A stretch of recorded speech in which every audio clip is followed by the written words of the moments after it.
It disappeared again. The damn thing disappeared again. It'd be a shadow. And then it just disappears. Victoria, give me a sign that... Holy Mothman balls. Haunted Finders arrives at Sudbury Hall, a historic estate surrounded by stories of unexplained activity. Before entering the main building, the creator searches the grounds for an old private church and graveyard hidden beside the hall. Now, I'm going to take you through the hall in a bit, and I'm hoping I'm going to be able to find a space in there to do some EVPs. Apparently this place is extremely haunted, but there is also a hidden church and graveyard. So I want to find that, and hopefully I'll be able to get some time on my own there to carry out some EVPs and stuff. Now the grounds here, the house and the church, are said to be haunted. Once he finds it, he moves away from the busier paths and begins looking for a quiet place to record.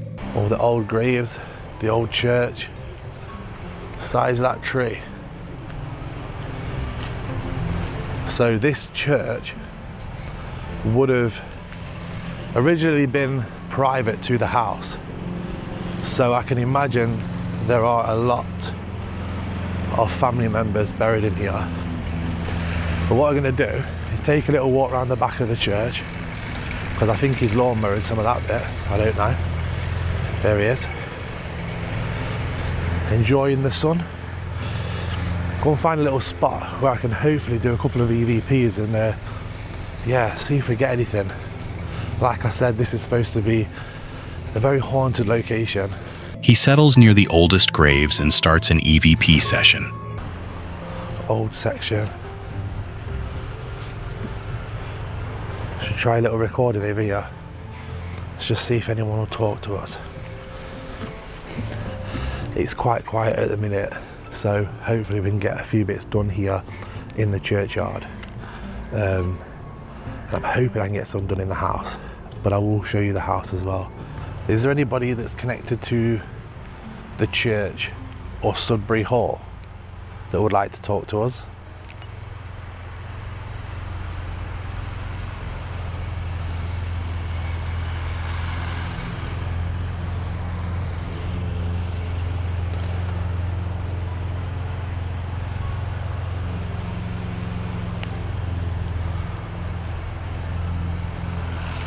At first, the churchyard remains peaceful. Then, while reviewing one of the recordings, he hears what sounds like a voice saying, "You can bring us back." That's a bit creepy, that. What's that saying? You can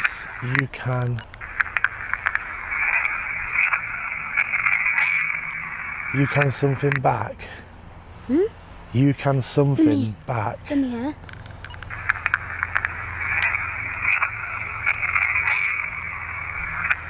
What is that? I'm gonna have to enhance that one. That's pretty eerie though. It says, you can something. You can something back.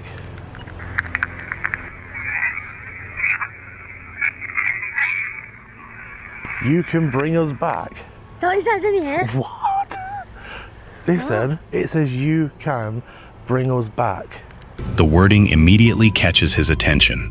He wonders whether the spirits mean that recording their voices somehow allows their memories to return. As he continues through the graveyard, another sound breaks the silence.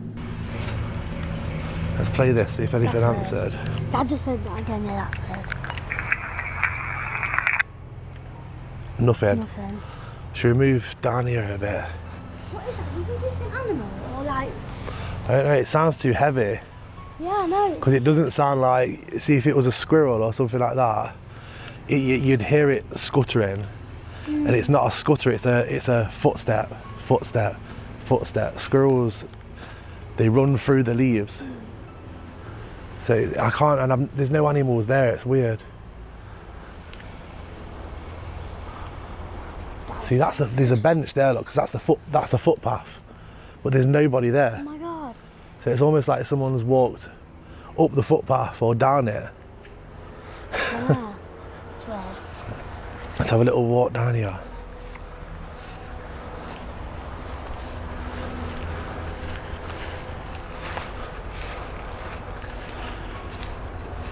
Heavy footsteps seem to move through the leaves nearby. He checks the pathway and scans the surrounding graves, but nobody is there. Who is here with us? My name's Tom, and this is my daughter Amelia. Who's here? Can you tell us your name?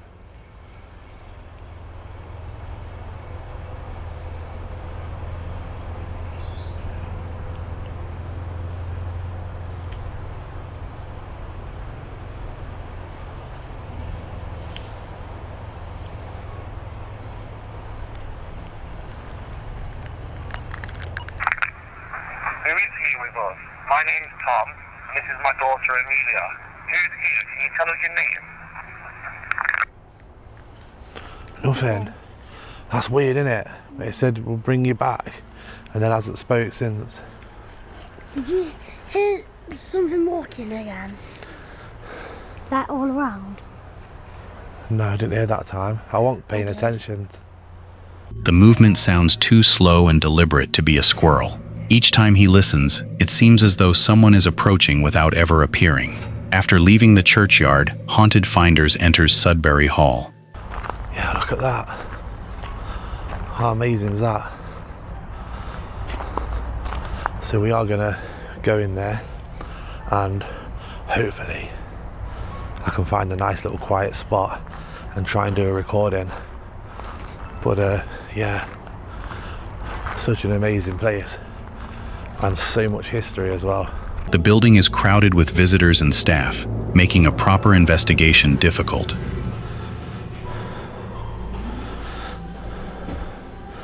Would you wear this, Amelia? Did I know that? You would wear that. Oh yeah. Fun frocks and fancy dress. Look at the clothes. And look at the little shoes. Dress outfit, look. That was my old outfit in the 90s. I think I've got photos of me in that outfit. Ah. The room's huge. Absolutely huge.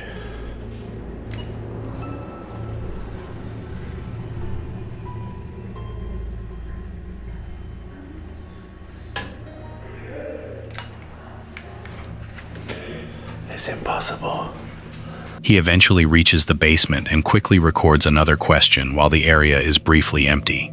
Once outside, he reviews the basement recording. Beneath the background noise, a faint response appears to say, "They're watching."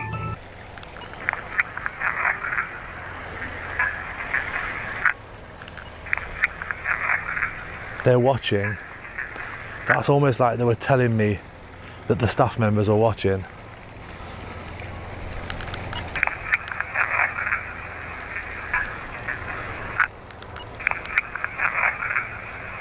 They're watching.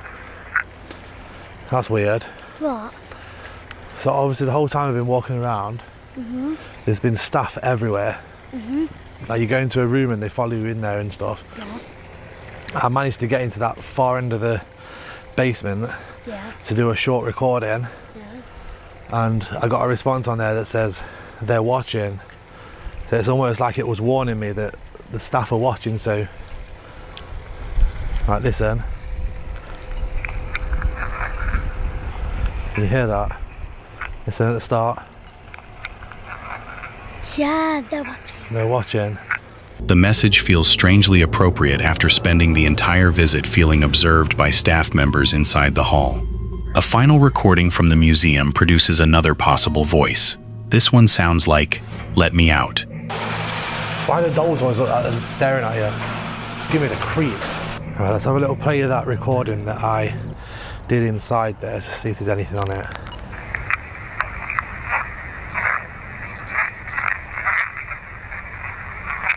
What?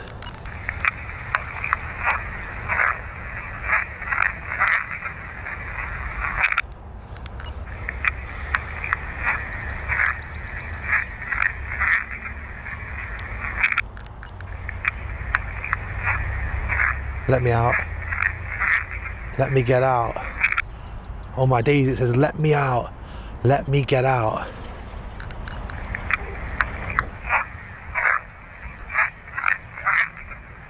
What? That's weird as well, because that section where I did the EVP was all about chimney sweeps, children being chimney sweeps.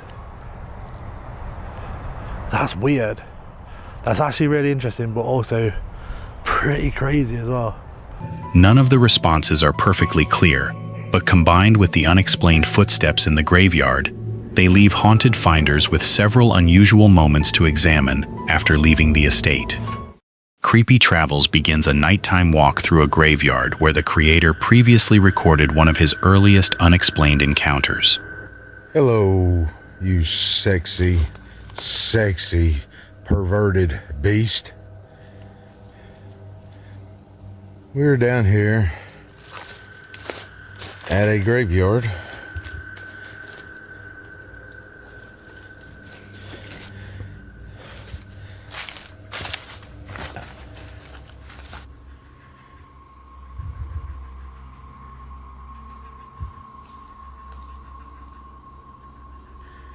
It is feeling a little creepy down here though. Almost immediately, he hears movement deeper among the graves. I just heard something. This is a graveyard that don't have deers or nothing.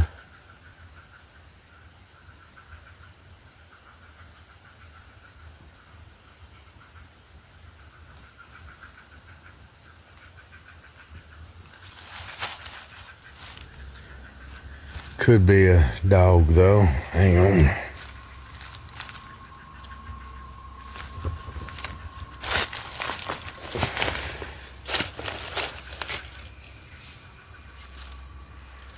I don't know. I keep hearing something.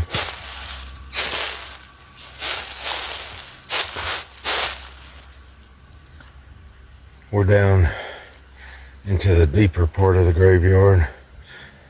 While descending a steep bank, he notices what looks like somebody standing beside a tree.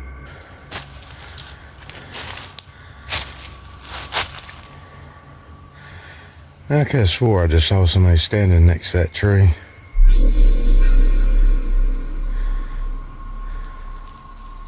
This is where my first video I ever did come from, where I saw my first, I don't even think it was a shadow bastard. It went from the ground straight up into the air, real high up, and then it went back down. It did it several times right in front of me. Camera barely caught it, but it caught it. But in my eyes, I seen it clearly. The figure disappears before he can get a clear view. He explains that a similar shadow had appeared during an earlier visit. On that occasion, it seemed to rise from the ground before dropping back down. As he returns to the same section of the cemetery, another sound comes from the darkness. He stops repeatedly, trying to decide whether an animal or a person is following him. Then I would have had it saved.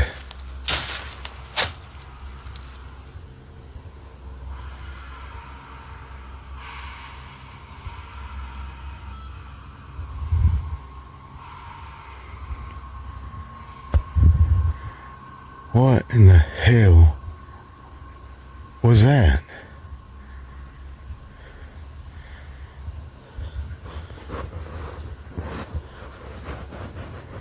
I don't think I want to see what that was.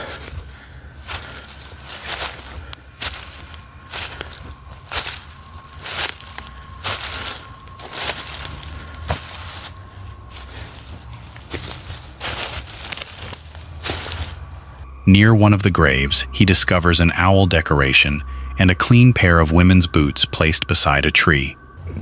Why would somebody put an owl on a grave?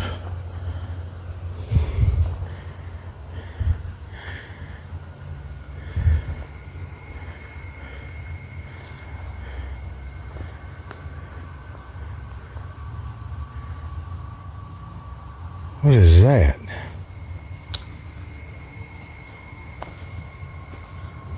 Those are a pair of boots. Those are a pair of Uggs. Aren't Uggs expensive?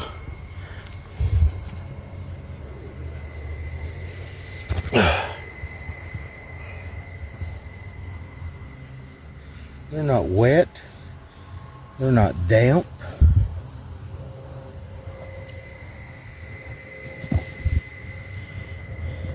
The bottoms are like brand new. The insides are like brand new.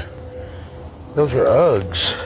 The boots appear almost new, with little dirt or moisture on them. Their position seems unusual, especially because no one else appears to be nearby. A dark shape then becomes visible farther down the cemetery. Hang on, we'll try to zoom.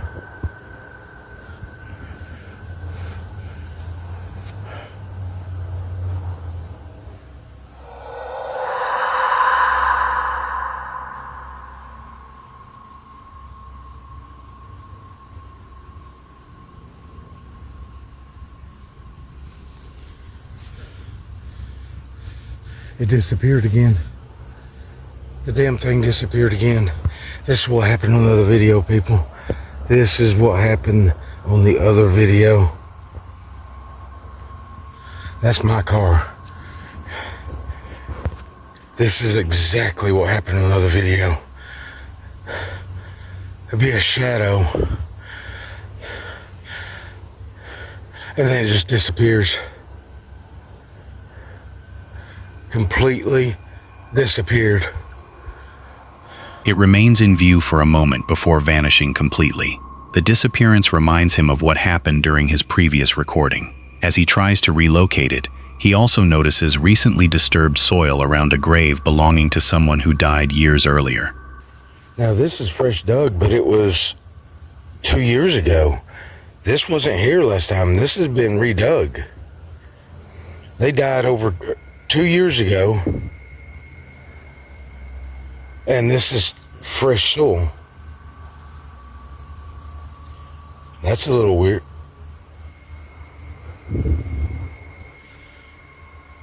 I just heard somebody holler out to me. What in the hell? The figure appears again. Through the camera zoom, its posture briefly looks distorted, almost as though its knees bend the wrong way. Let me try zooming back in, people. Alright, quality sucks when I do that. Sorry. That thing is distorted.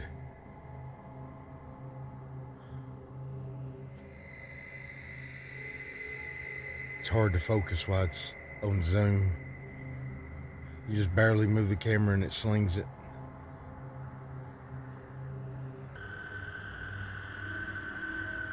There it is. Now, is that a person or the shadow bastard? At one moment, it looked distorted, like its knees were bent backwards.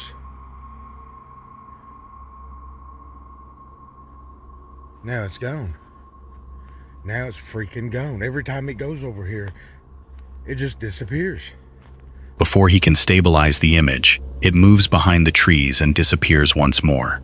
Believing the figure has moved toward his vehicle, he walks quickly through the cemetery.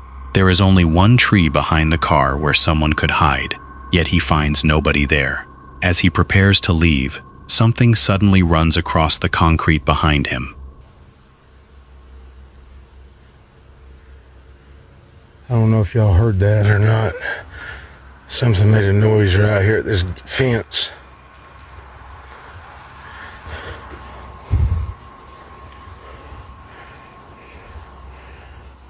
When you see my light and camera go different directions, that's me putting the light under my arm so I can use my hand to scratch under my shirt where something's eating me alive.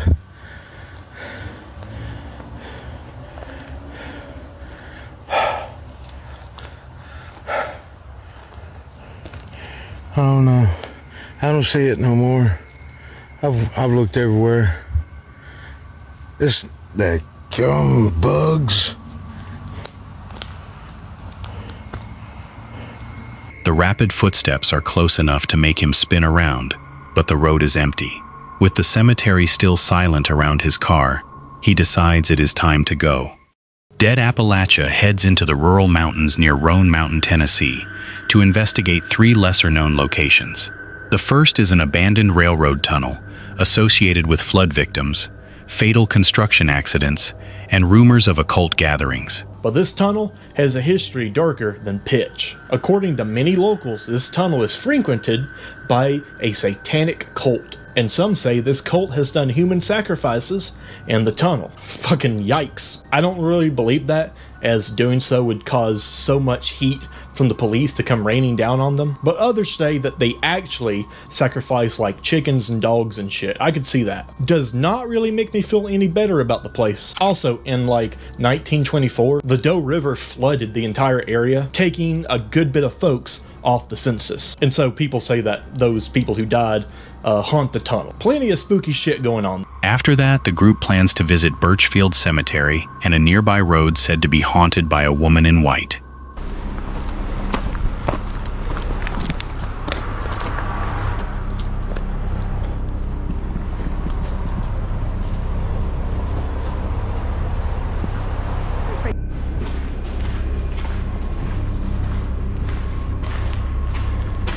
Alright, let's bring up the light here.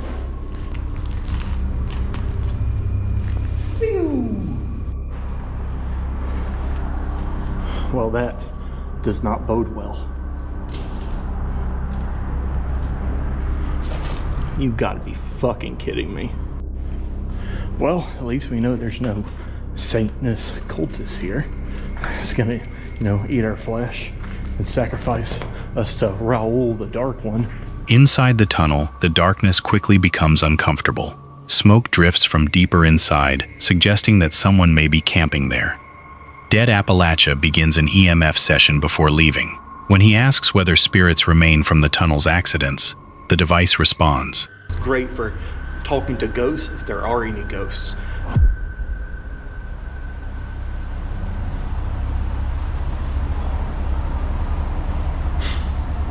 There may be some with us. Basically, you just ask them yes and no questions, and if they touch the device, that means it's a yes, or if they don't touch it, it's a no. Are there any spirits in here? Is there anyone that was killed during the mining and building incidents?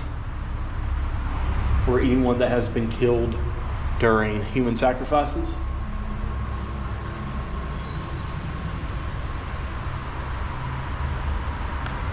You still reside here in this tunnel where you were killed? It rises again when he asks about alleged sacrifices. Damn. Are there still cultists practicing that kind of stuff here? If the answer is yes, touch this device.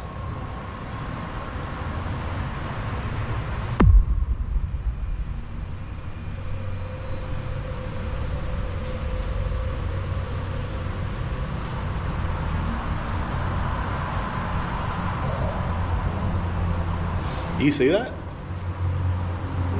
When I ask a question, it goes up, and then when I'm done asking the question, it goes back to nothing. So this place really could be haunted. I mean, I just got definite yes and no answers with this thing. The timing is unusually specific, with the readings dropping each time he finishes speaking. The investigation then moves to Birchfield Cemetery. According to local stories, a woman named Glinda or Victoria was killed after being accused of witchcraft and having affairs with local men. The oldest section contains weathered stones, including a Civil War grave and markers that can barely be read. This one's really, really old. I can't even read what that says. It looks like it's carved in with like a knife or something, or a chisel. Despite several questions, the cemetery produces almost nothing. The EMF meter gives only a weak flicker, while the spirit box offers no clear response. Rather than forcing a conclusion, Dead Appalachia accepts that the graveyard may simply be quiet. After dark, he walks alone along Dark Hollow Road. Local legend claims the woman in white appears beside vehicles or jumps into truck beds. People have claimed as I said before, to have seen a woman in white walking down the road. They of course say that when you're driving, the woman in white will literally jump on your car. As he calls her name, a sudden running sound rushes toward him from behind. Delinda, Victoria, you want to say hi to me? I'm right here walking down your road. Delinda, Victoria, if you're out here, I really want to communicate with you.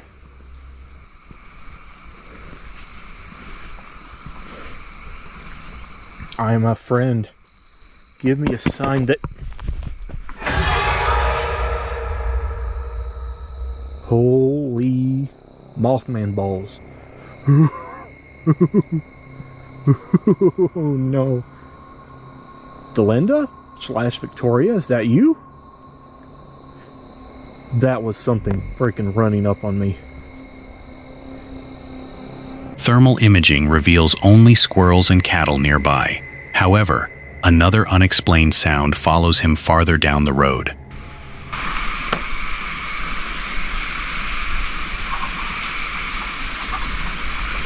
You hear that?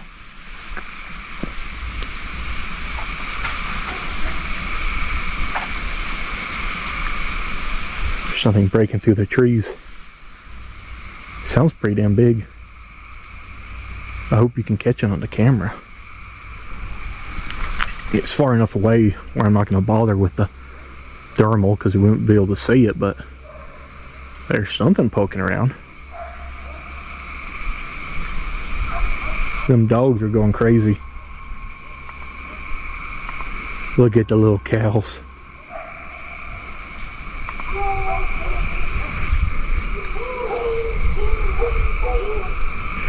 Do you think those dogs are going crazy because of what I'm hearing out here? What if it's a bear? By the end of the investigation, the cemetery seems inactive, but the running noise remains difficult to explain. The strongest activity still appears to have come from the old tunnel. What's Up with James travels to Dulce, New Mexico, beneath Archuleta Mesa. For decades, stories have claimed that a 7-level underground facility exists inside the mountain. According to the legend, humans and extraterrestrials conduct secret experiments there. Many of her neighbors claim similar strange sightings. Fat in the middle and kind of like rounded on the sides. You're speechless, you know? You just don't know what to think, you know? It's just like, it's like nothing you've ever encountered before. Why are stories of the extraordinary ordinary here? I do not know. I do not know. Probably kind of that big mountain we have right there, you know. Rumor has it there is a secret base hidden underneath the Archuleta Mesa here. The mountain overlooks Dulce. Some people in town say the base is run by aliens working with our federal government. James plans to camp on the mesa and watch the sky throughout the night. While driving farther into the area, he explains that the claims do not come only from anonymous internet stories. Scientists, police officers, and former military personnel have all reported strange activity around Dulce. I find really interesting about it is the fact that, like, high-end scientists, state troopers, cops, things like that have had the experiences out here or stumbled across weird things out here. Some accounts even describe a firefight inside the alleged facility. Near the center of the mesa, James finds the remains of a large animal. I did find this, and, you know, coincidence or not, this is a dead, I think it looks like maybe like a large goat. I don't think it's a cow. Coincidence or not, that's one of the claims out here, so. Cattle mutilations are often connected to the Dulce stories, although this animal appears more likely to be a goat. Even so, discovering it in such an isolated place makes the surroundings feel less welcoming. He chooses a hidden campsite beneath a tree with a clear view of the sky. I did find a pretty good spot, so I'm right behind this tree with very clear views of the sky.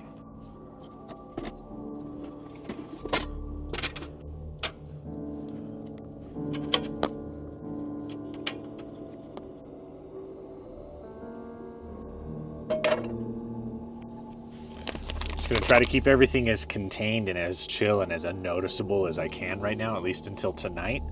But we are in a good position to where if we see anything weird in the sky tonight, we'll be able to catch it. But As darkness approaches, he describes the supposed layout beneath him. while I'm making dinner, I figured I can tell you guys some of the claims here. So Phil Schneider is a former geological engineer who helped build deep underground military bases. So I guess that's what he did for a living, which is pretty crazy. But he said that he was drilling a new addition to this base. He said, okay, that's crazy. He said, I'm drilling a new addition to this base. His team broke into a cavern filled with tall grays. A firefight erupted between the U.S. Delta Force and the aliens. Schneider claimed that 60 humans died that day. He survived but lost several fingers to an alien plasma weapon. He was found dead in 1996 under mysterious circumstances involving a catheter cord. So maybe as like a whistleblower, they decided that they were going to kill him because he was talking about the aliens at this base. Once night arrives, James switches to night vision. He positions a GoPro to capture a time lapse of the sky while he continues watching from camp. This is not an investigation, right? Because I can't call on aliens in a sense. You guys know what I'm saying? Like, I can't use the spirit box to communicate with aliens or anything. But if there is... The moon is bright, leaving the entire mesa clearly visible. A human-shaped reflection suddenly appears behind him on the camera screen. For a moment, James believes someone is standing over his shoulder. Whoa, that creeped me out. Oh, that was weird. I think, okay, so I'm wearing a body cam too, a night vision body cam. And in the screen right there, the night vision body cam creates a reflection behind me. I'm backwards too in the camera, but that was weird. That was so creepy to see on that. That's hilarious. He quickly realizes that the image is being created by his body camera, but the sight still leaves him visibly unsettled. Before sleeping, he considers the possibility that the stories are real and that the facility could be directly beneath his campsite. Nothing obvious appears in the sky that night. By morning, the greatest surprise is the freezing temperature. Freaking freezing. I woke up so cold. But the strange isolation of Archuleta Mesa remains difficult to forget. Black Mass Paranormal begins one of his first investigations using a motorcycle to reach locations beyond normal roads. We are about to head out on one of the first real paranormal adventures with the new transportation. He travels into a remote section of East Tennessee that has frightened him since he was young. The area is associated with fatal falls, cryptid reports, occult activity, and a stone formation he believes may function as a portal. The route narrows into an overgrown logging trail. No trespassing signs appear in some sections. Look at that tree. Holy shit, that was just split in half. And bent intentionally. That was crazy. But there's going to be a lot of them up here like that. I think that goes to a personal farm. We're going to be hitting the back roads areas. So, I'm not going to leave you hanging. The no trespassing signs are kind of odd.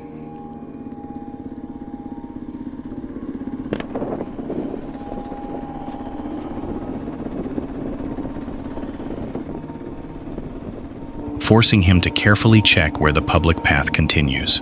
He eventually reaches a rough track that his larger vehicle could never have accessed.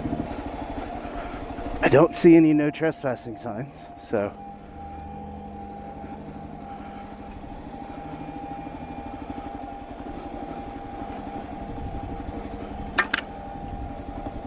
At the first stop, he explains that even after visiting this mountain throughout his life, he has never explored this exact trail.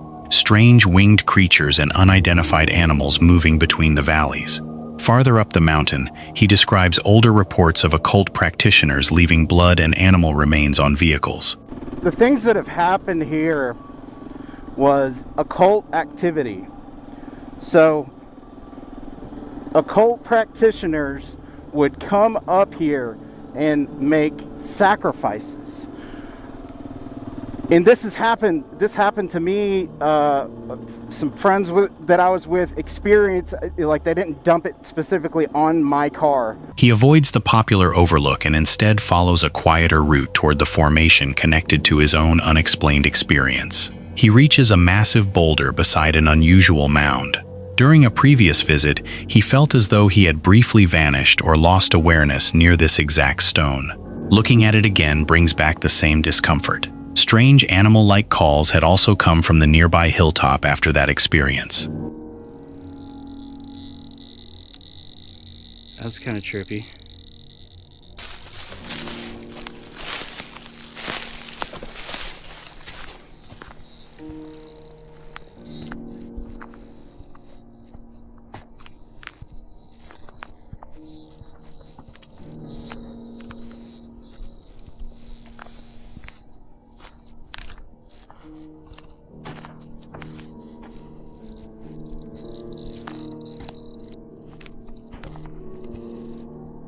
There is the boulder. Right there. And that just literally, I mean, that freaks me out. As he approaches the boulder with an EMF meter, the readings begin changing. A sudden movement near the trees makes him jump. From this angle, like, you can see it almost looks like it's been carved or something.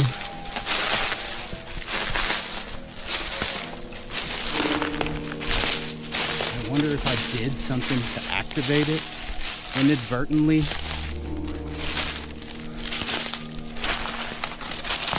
Because this is the landscape that is described in the missing 411 cases. Oh, it just jumped.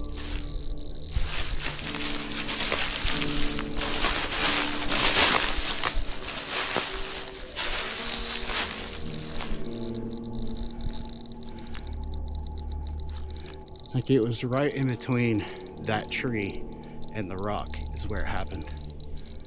Then he hears a distant hoot. The meter rises again as he asks whether the stone was once used as a portal.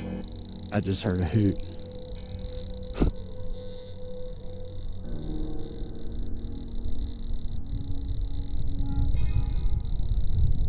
Did the Native Americans use this as a portal?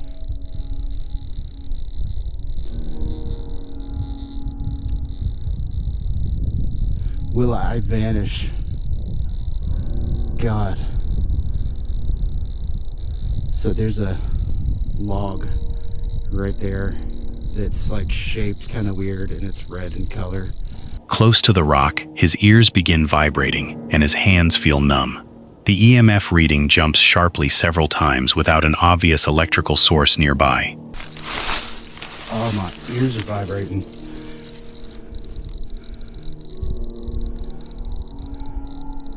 As soon as I started getting close to it, my ears were vibrating.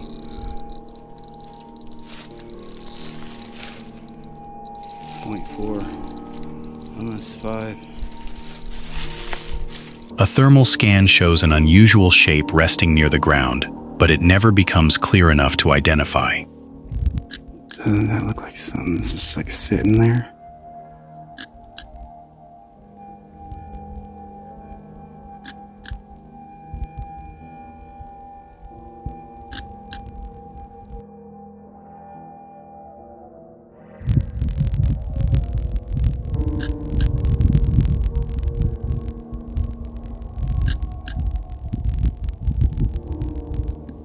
Uncomfortable remaining beside the boulder, he packs the equipment and returns to the motorcycle. Rugged Road Explorers enters an isolated canyon in southeastern Utah, searching for the highest level of an ancient cliffside settlement. Today, we dive deep into the final level, We are climbing the very edge of this abyss to uncover what they meant for us to find and decode the hidden secrets of these canyon masters. The site once contained fortified towers, homes, and ceremonial structures built across 3 levels. At the far end of the canyon, a massive symbol has been carved above a structure positioned dangerously close to the cliff. After scrambling down the rocky slope, the explorer reaches the first building. What's really interesting about this is this. I'm trying to keep it still for you. So that's a very unique symbol. It's not a typical petroglyph. The large marking above it does not resemble the more familiar petroglyphs found throughout the region. His best theory is that it may have represented a clan or community. Its size and location suggest that it was deliberately created to be seen from far across the canyon. Inside the settlement, he examines preserved doorways, ventilation openings, and wooden beams still embedded in the stonework. You can see that it used to be all the way over to here at one time. I was just kind of looking for some mud tie-in there, but I don't see it. But this is clearly a door or a window. You can see the right angle on it. And then you can see the old wood in here where it would have come across as a support.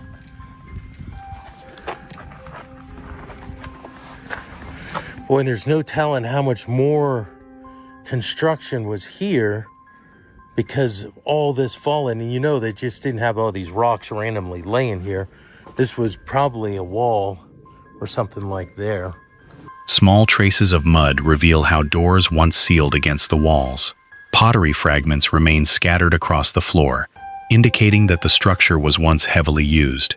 Moving farther along the ledge, he discovers thick defensive walls connecting several rooms. They built 7 interlocking towers. That to me says strategic. And if it was during the Great Drought, then it would have been very, very critical to guard those water sources. So that seems to be what they were attempting to do. So this is very interesting. You've got a dwelling here, and then you have this wall here. So this was all interlocking, which means you would probably have been forced to go off this little ledge there. And look at the thickness of these walls. They weren't going to be pushed over or anything. Look at that. And that's pretty amazing. The layout appears designed to control access, forcing anyone approaching the settlement onto a narrow section of exposed cliff. He then notices that one of the highest structures may still be accessible. After securing his equipment and climbing hands-free, he crosses the edge without looking down. We don't want to look down there.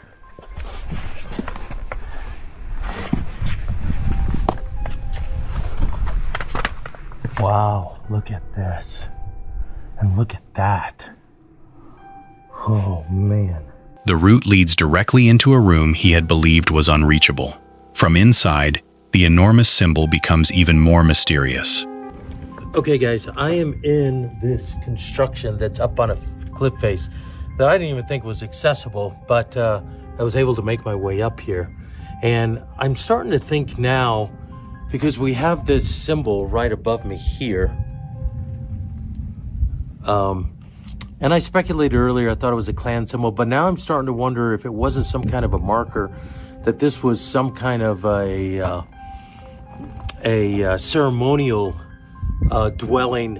And I'm going to show you why. Not only do we have this petroglyph above me, but all along the wall in here, there are just tons and tons of petroglyphs. Around it are footprints, animal shapes, and fine geometric lines.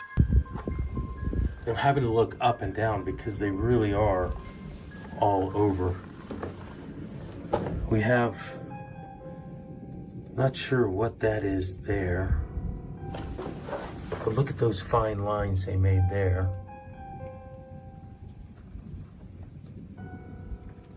I'll bring it out a little bit so that'll give a better picture of the whole little panel there.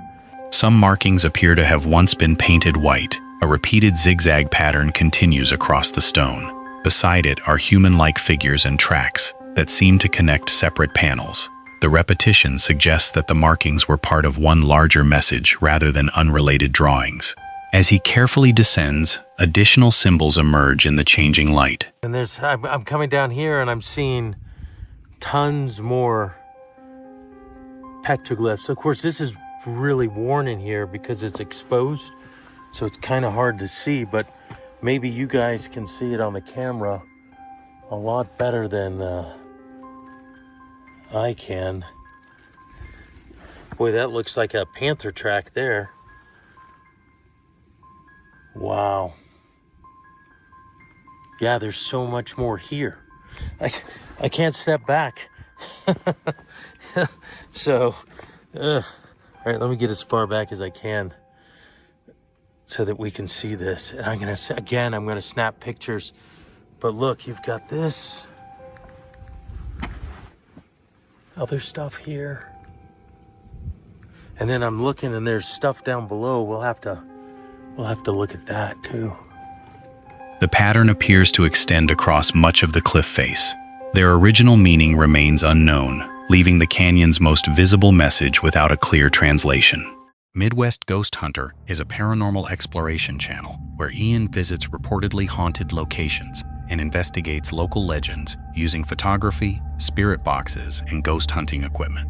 In this episode, he explores Iowa's infamous Greenwood Cemetery, home to stories of wandering spirits, a Civil War colonel, a child named Viola, and the mysterious Blue Angel. After explaining the cemetery's haunted history, Ian begins his investigation along Cathedral Avenue, where witnesses report seeing spirits and glowing eyes after dark. This place is ranked as one of the most haunted cemeteries in Iowa. And if you know Iowa, there is a ton of haunted cemeteries. So I am looking forward to see what goes down tonight. Hello? Is there anyone out here with me? Almost immediately, he claims to capture strange mists in photographs and hears what sounds like voices calling from the darkness. And I'd really love for you to come out and show yourself.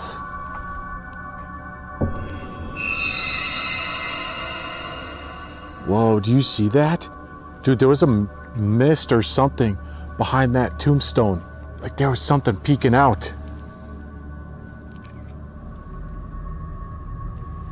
I don't see it anymore. Let's take a look. Whoa, dude. Hello? What the heck? I just heard a voice. It sounded like someone said, over here, over here. It sounded clear. Like, am I alone here, or are there actual people out here? Because that sounded like a straight up voice. He also believes he sees shadowy figures appearing between graves before vanishing moments later.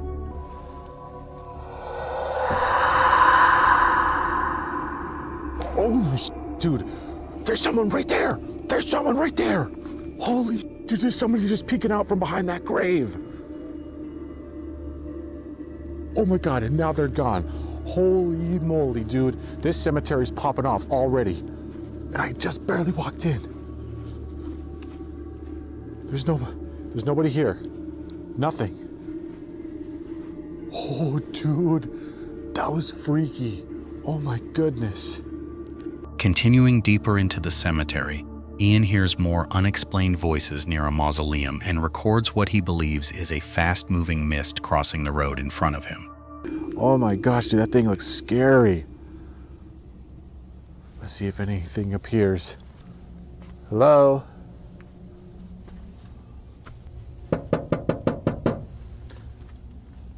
Anyone in there?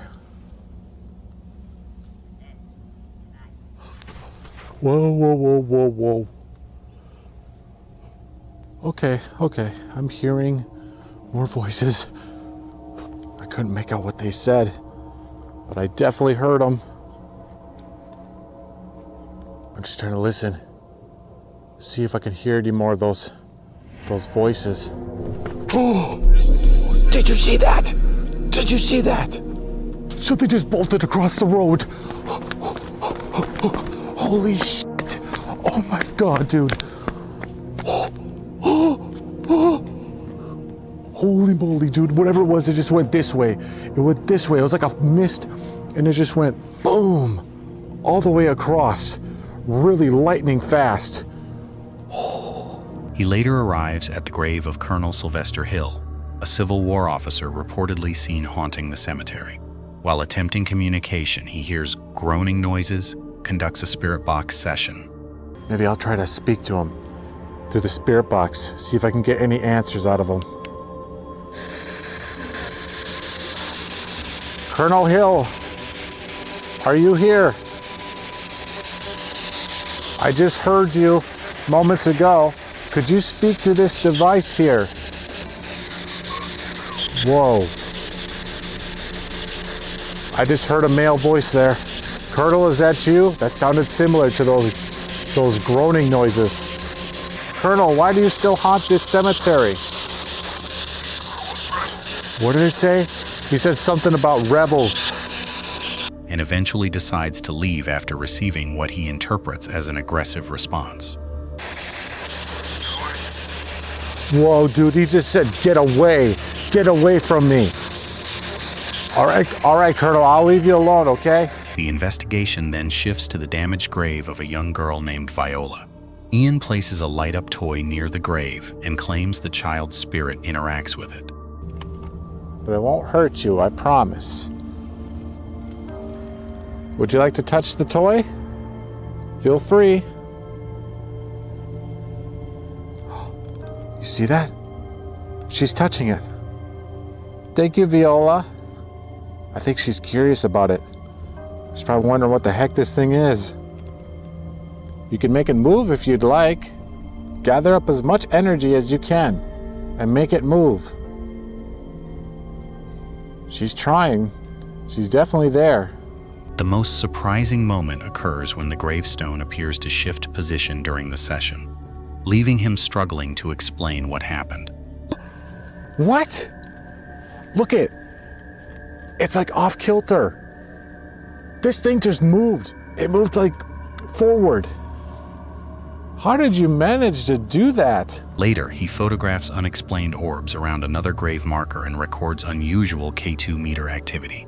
The night becomes even stranger when a glowing light appears inside a mausoleum, followed by what Ian believes is the image of a woman looking through a window and singing from inside the sealed structure. Look through one of the windows again and see if I can see any more lights. Oh, whoa. I think you can actually see through this one. There's no stained glass. Oh, yeah, now I can see in there. Let's take another one.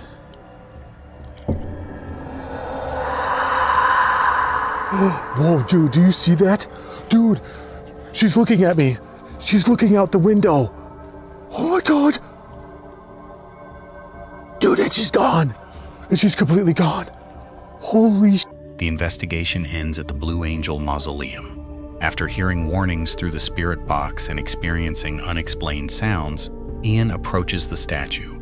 During the encounter, flowers appear to fall inside the mausoleum, and a dark female-shaped shadow reportedly appears nearby, convincing him to leave the cemetery. Oh God, dude, this was a mistake. This was a mistake. I should have never ever came out here. I should have known better. Am I cursed now? Oh, oh God, oh God, oh God, oh God. Rambling On is a quiet outdoor camping channel focused on simple woodland nights, small comforts, and honest moments in nature. In this video, he heads out alone for a spring camp among the bluebells, hoping for a calm night tucked away from the road. He begins by pushing through the trees toward a possible camp spot, but the ground is wetter than expected, and he quickly gets a wet foot. See this? That is very, very deep. I thought it was just being a bit dramatic walking along the branches, but it appears I wasn't. Oh, that's not a good start. I'm after getting a wet foot already. He wants a hidden place near the bluebells, but several spots are either uneven or too visible from the road. It's a spot I had hoped to come back to, but I don't know what I was thinking, because it's not very flat.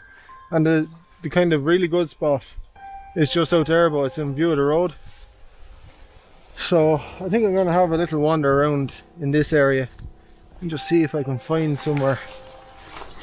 Eventually, he decides to pitch his old Lanshan tent behind a tree, hoping it will block the view from passersby. The setup is not perfect, and he realizes he can still be seen from more than one angle, but the view is too good to give up. This is my Lanshan 2, my very first tent, and it's been a while since I've set it up, so it's taken a bit of fiddling, but we're getting there. I did notice that we're in full view of the gap that's over here, so I'm being seen from 2 angles now. But if I just keep my voice low and don't move around too much, I'll be able to enjoy this view for the night. Once settled, he makes tea and prepares a simple pot noodle dinner.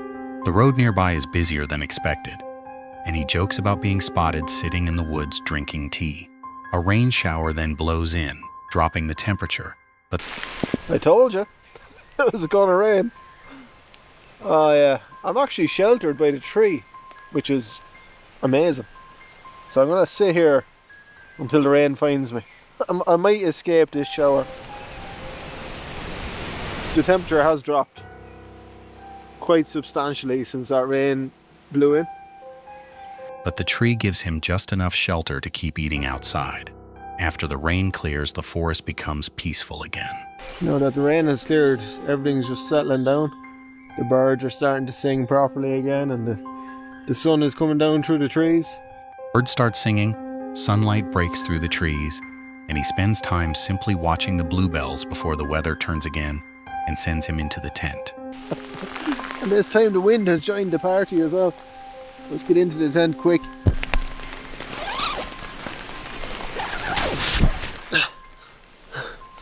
I might have panicked a little bit there, but you can never be too careful. No need to panic, it's blown over. Is this just meant to be like that? I don't think it is, you know. I don't know, it's been so long since I've been out in this tent.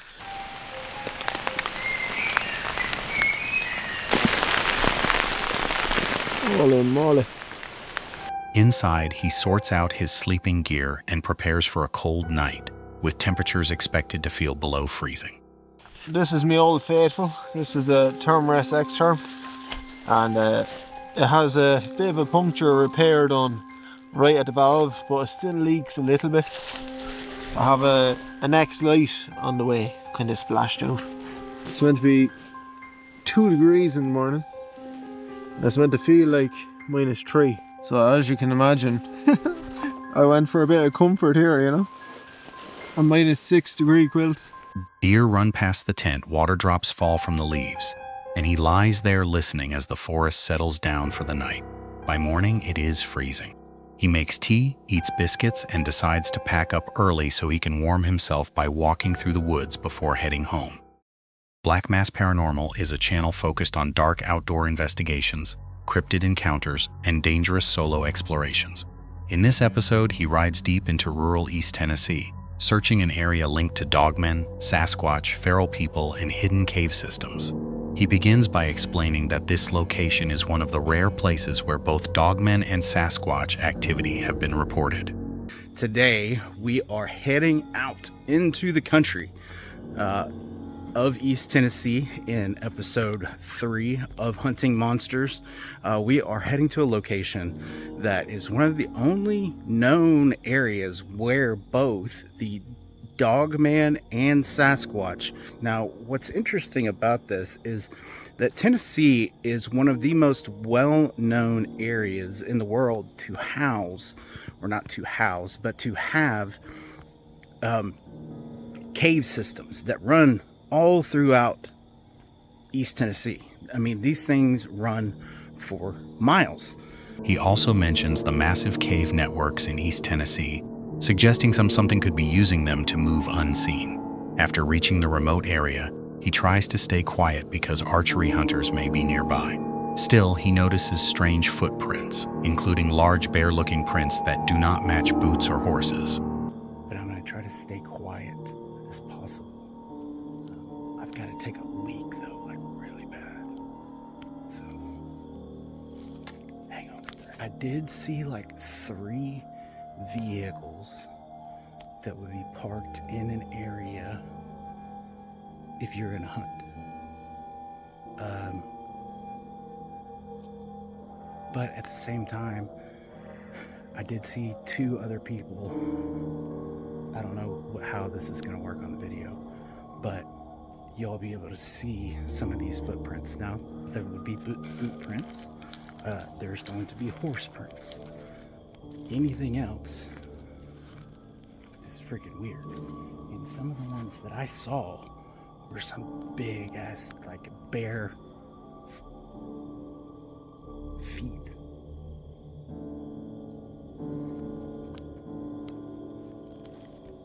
As he prepares the drone, something suddenly charges loudly nearby. His heart starts racing, and moments later he hears a strange sound that does not seem like a normal turkey. Alright, I'm gonna pull my drone out, and I don't know if I'm gonna send it up quite yet, but I'm gonna get everything ready so I can send it up and get it down. It was a long ride out here. I left the house at like 4:15, something like that, and it is 6:02. So yeah, it was a ride to get out here, but there's some just charged loud as fuck. Later, he explains his safety setup and how important it is to stay alert during investigations like this, especially alone in the mountains. While moving deeper, he spots what looks like a figure at the far end of the trail. Y'all, at the very top, there's a fucking figure at the very end.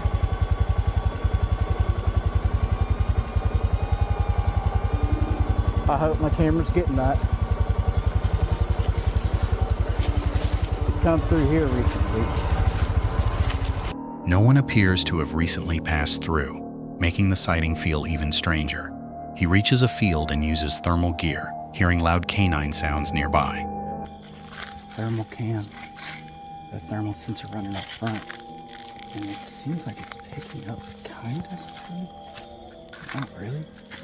I may be doing this because I really don't want to walk up on a hunter. This should. He notices something has been pushing through the crops, but he cannot clearly identify what made the trails. That is a big ass canine back there. I think. See that?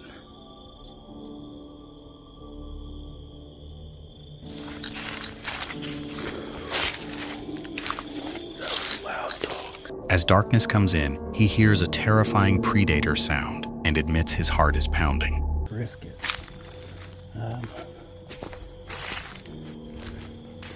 So we're gonna be heading into another area right now and see what we can find.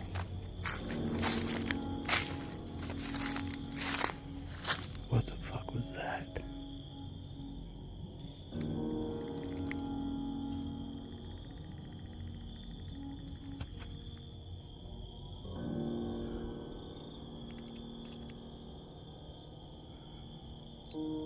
Oh, that's that fucking predator sound.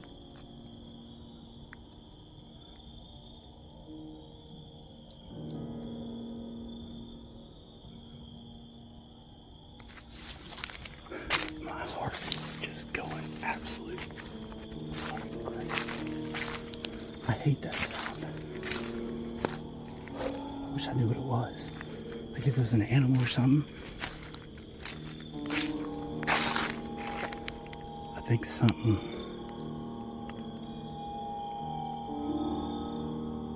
While trying to land the drone, something starts throwing things near him.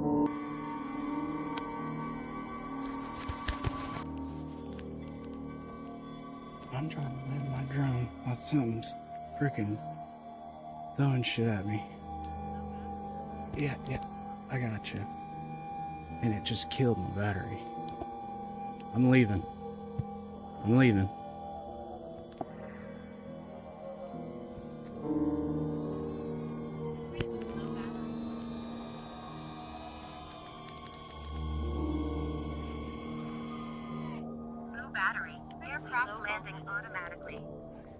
I got some really good footage, but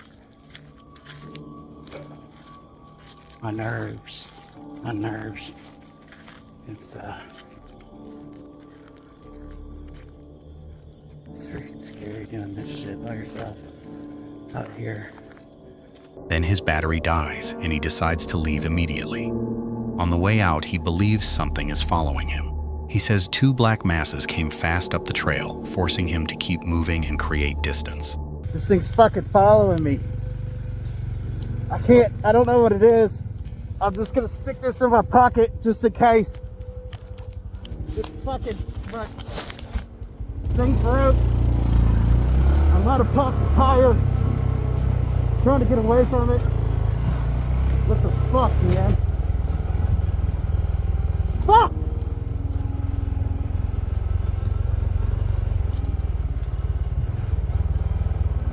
I am so far fucking out here.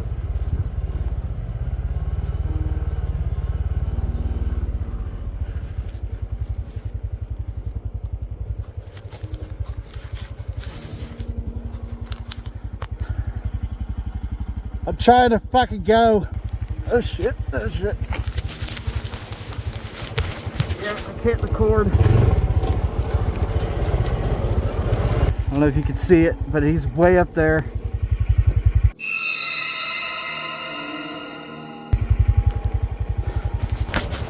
Hang on. Ray Gloom's Real Life Encounters is a channel focused on strange outdoor experiences, local legends, and mysterious encounters in remote locations. In this video, Ray hikes deep into the wilderness to investigate a supposedly mythical tree that has developed a strange reputation among visitors. After a long trek, Ray finally reaches the tree and begins exploring the surrounding rock formations. Yeah, this is the tree.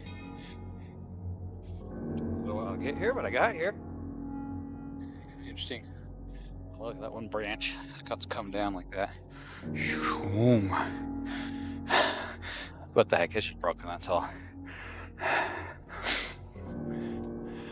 Oh. Well, I'll sit my head there. I need to be more careful than that. Wow.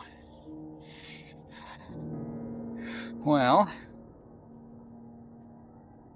so what I have to do is kind of wait a little bit, but it is still a very interesting area. He carefully climbs through cracks in the rocks, discovers small cave-like openings, and enjoys the unusual landscape while trying to understand why the location has become the source of local stories. That really goes in there. Look at that.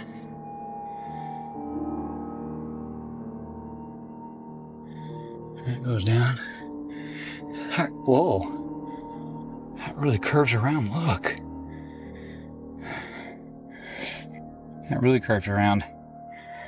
We come back and look at that. This area. It just ends, but it's kind of like a little cave. Oh, look. Look at that. You see that? It got caught in that spider web. It's a big bug. Look at that. That's a big bug. Yeah, I guess if it were like a storm and raining. Continuing higher onto the rocks, he admires the views and examines the strange formations around the tree. The area appears peaceful, and for a while nothing unusual happens. Ray even jokes about nearly losing his balance several times while navigating the rocky terrain. Eventually, he returns to the tree and settles nearby to observe the area. Nice view. You know, this kind of reminds me of the time my cousin. This was my cousin. He was actually doing a back. Oh boy, that wind. Can you guys hear me with that wind? For any reason it's too noisy at this point, I'm going to cut this out of the footage. While waiting, he recalls a story told by his cousin, who once experienced something unsettling near a lone tree during a backpacking trip. So I can tell you about my cousin, because he was out backpacking once, and it was kind of like a little bit of open area like this, but it had this one tree, just like this. And when he got there, he says he just felt funny. Like a feeling inside, you know. Premonition, maybe. something about the spot worried him. And then suddenly, something landed on him.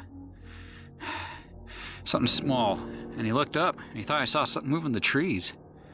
And he said, whoa, what was that, you know? And he walked away, and he looked up, and there was nothing there, and he couldn't see what it was. He went back to the tree, and sitting there, and something else dropped on him, like something just throwing stuff at him, you know? A squirrel maybe or something. He looked up and there's nothing there, and he couldn't see it, so he walked away and a little bit, and he just kind of sat there looking, trying to see if he could see something up in the tree. And he started to turn around, and then he suddenly heard a shrill, just, but like deep, throaty sound, like something big, and it scared the heck out of him. He just started bolting, and he turned around and looked, and still there's nothing in the tree. And then he left. And he never found out what it was. I don't know what would make it sound like that. But what kind of spooks me about his story is the fact that he never saw anything. It sounded like it was up in the tree. According to the story, objects seemed to fall from above before an unseen creature let out a terrifying sound from the branches. As Ray continues watching the area, he admits feeling slightly nervous. The tree itself appears normal, but he notices movement near the rocky opening he explored earlier. Okay, did you see that? Wait a minute, isn't that the area where I saw the little cave thing that looked like it went in? Like I was saying something might live there? Because I saw something move, like something poke its head out or something. Something seems to briefly peek out from the cave-like area before disappearing again. Determined to investigate, he slowly approaches while keeping his distance. At first, he cannot see anything clearly, but then he notices what looks like an imprint near the opening and begins hearing noises coming from inside. Okay, I don't see anything.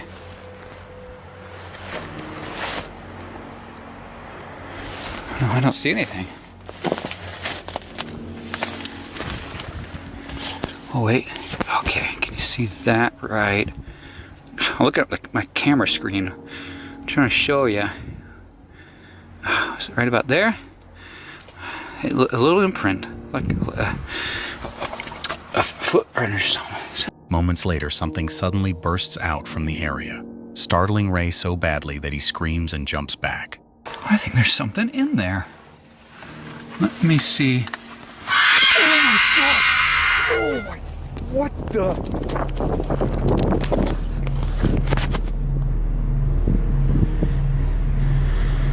What in the world was that? Whatever made the noise remains unseen, but the encounter completely changes his opinion of the location. Now, okay, before I risk doing any further harm to myself, because I'm not going in there again. I'm not doing that again, because that scared me so bad. Okay, I'm just gonna take off. It's a good 2-hour hike back to my vehicle, but... Convinced that something strange may actually be living near the legendary tree, Ray decides not to push his luck. Instead, he begins the long hike back to his vehicle, ending the investigation earlier than planned.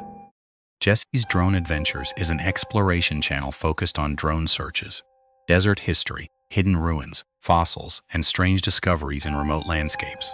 In this video, Jesse explores the limestone cliffs near Camp Verde, Arizona, an area known for fossils, Native American remains, ancient tools, and even old stories of giant skeletons found nearby.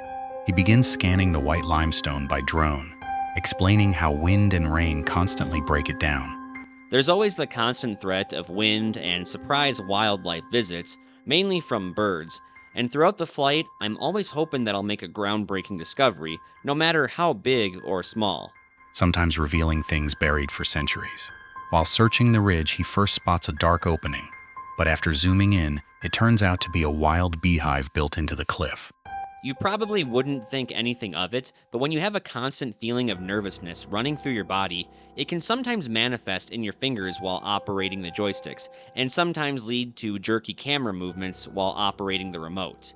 Needless to say, this type of operation requires an immense amount of patience. The search continues with unusual red rocks that first look like pottery, but turn out to be natural scattered stones. Jesse then notices a canyon that feels strangely familiar and connects it to an earlier drone trip where he found possible ancient cliff dwellings hidden in a remote canyon.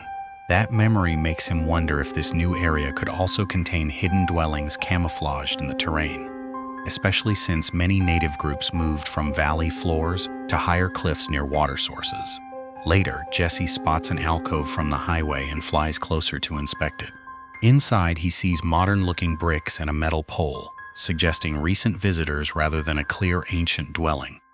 I couldn't tell right away if this was a Sinagwan cave dwelling or not, but one thing's for sure, what was lying on the ground in here didn't exactly look primitive. If anything, they look like bricks. Maybe someone hauled them up here a while ago and used this place as a fire pit. What I saw here was a dead giveaway that this alcove has seen recent visitors. I believe this is a metal or steel pole, but if you look very carefully at the end of it, there appears to be a hole drilled into it. The Sinagwan civilization lived in the Verde Valley from approximately 650 to 1425, and the remnants of their homes are a dime a dozen and can be found in numerous places along the Verde River. Do I believe what we found here today was one of their homes? Not necessarily, but given the panoramic views of the Verde Valley down below, maybe it was utilized as a watchtower.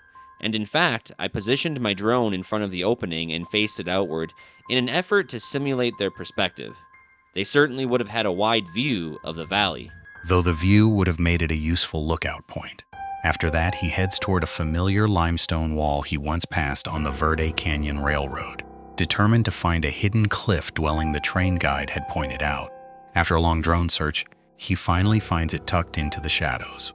But after going through one battery and sipping a Red Bull and taking a bite of my granola bar, and then slowly panning around one of the ridges at the right time, I finally spotted it. And there it sits, now nestled in the small gaps of the limestone and covered in the shadows. It was already dark enough and I wasn't sure if I'd be able to see anything inside, but I had to try. The stonework of the Sinagwan people never ceases to amaze me. This was done nearly 1,000 years ago and is still holding up to this day, minus a little bit of wear and tear and a few cracks.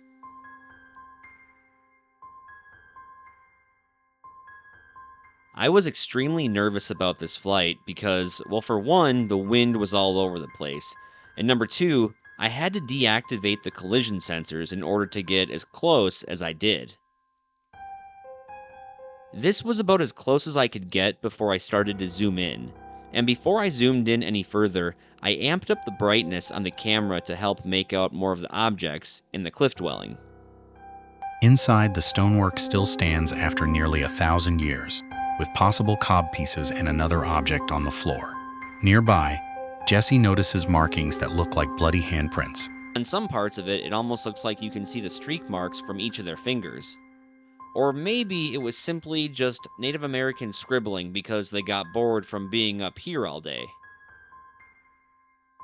Or maybe they did try to climb to higher ground because they were cornered by the supposed red-haired giants that roamed the land back in those days.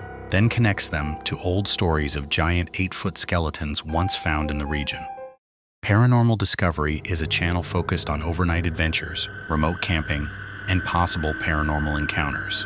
In this episode, the creator and his dog Kia traveled deep into a backcountry campsite inside Kejimkujik National Park, hoping for a quiet night surrounded by nature. Instead, the trip slowly turns unsettling. After arriving at the park, he learns that his campsite is one of the more isolated backcountry locations, requiring a short hike from the parking area.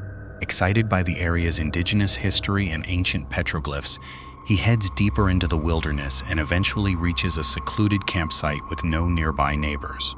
I do know for a fact the lot that we have is pretty private, so we got no neighbors. We're just kind of alone, I guess. So apparently it's 200 meters up and it should be good. I'm gonna actually bring my wagon so I can lug all my stuff. This is nice though. The afternoon is peaceful.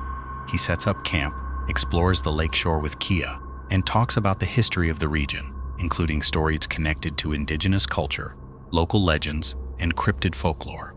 As darkness falls, the atmosphere changes. During a live stream and later while sitting alone by the fire, he begins hearing tree knocks, distant movement, and sounds he cannot explain. Are there any indigenous people here? The Micmac. I came because this is a heavy spot that you guys used. You know, this is a popular spot. It's preserved land from you guys, and find that amazing. Are there any indigenous folks here with me? Is that who I'm seeing? Because I'm seeing shadows. He repeatedly mentions feeling watched and believes he sees figures moving beyond the campsite. Things become more intense when he leaves camp to investigate noises coming from the trail. A series of strange sounds, including what he describes as whistling and movement through the woods, causes him to believe someone may be approaching. Definitely haunted. Like I said, I wanted to go down there. It was actually lot D, which was the waterfront one, so... And no one was there, so like, who did I just hear? Like, I walked this path. No one's at A, no one's at B, and no one's at C and D. The only people that are backwood camping are the ones that took a canoe or kayak like across the lake a few hours and or either hiked 4 to 7 hours to stay in a cabin. So well far from here. I'm the only one in lot A out of A, B, C, and D, I think. That's kind of weird to me.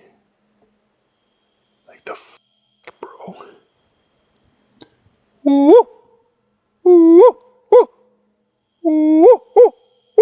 Calling out receives no response, and when he checks nearby campsites, he finds them empty.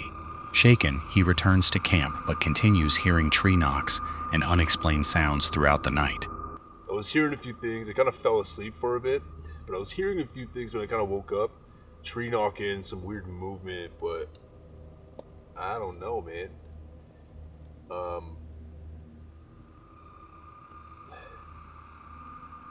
Thought I would come back out here for like the last 10 minutes of the night, 15 minutes, and just kind of listen. You know, we already did a quiet time, but... Although nothing is ever identified, the experience leaves him uneasy and questioning what was moving through the forest around him. By morning, he packs up and leaves, still unsure whether the noises came from wildlife, another person, or something else entirely. I feel like I'm falling into the crack, you know? I don't know, I'm coming back out through this. Haunted Finders is a paranormal investigation channel where Tom explores old churches, graveyards, ruins, and haunted locations using EVP recordings, spirit apps, and direct communication attempts. In this video, he returns alone to an ancient medieval church beside the River Trent. Tom explains that a church has stood on this land since the 900s, while the current building dates back to the 11th century. So, it's currently 8 p.m. I thought I would head out to an amazing medieval church, which is actually one of the oldest in the area. Now, there was a church on the site of this place in the 900s. It's just mental. The church today, I believe, was built in the 11th century, but it does date back to the Saxon period. Now, the tower itself is Saxo-Norman, so there's a lot of history here. I've been here a few times. I've had amazing EVPs, just incredible communication. So I thought I would head out. It's a nice evening, take a little walk, and yeah, we'll see if we get any communication. But I've just stepped foot in the graveyard. It's so old, this church, and there's loads of graves just hidden under the earth here. He has investigated here before and previously captured strong EVPs. So he begins walking through the graveyard, hoping for more communication. If we get any communication here, you can see just over there is the river. This church literally sits on the bank of the River Trent, and it's in a nice little secluded countryside spot. Such an amazing place. So let's grab the spirit box out and let's see if anyone will talk to us while we're here. Change of plan. I've just gone to turn on this device and it's completely broke, which is odd because I was literally just using this. It just makes this weird noise. His spirit box suddenly fails, even though it had worked earlier, so he switches to EVP recordings and the Spirit Talker app. And we'll see if any responses come through. I've been here before, and whoever's buried here, which unfortunately can't read the gravestones, you've been through and you've spoke to me before. Are you here with me now? Almost immediately, a terrifying high-pitched scream comes through the device, shocking him completely.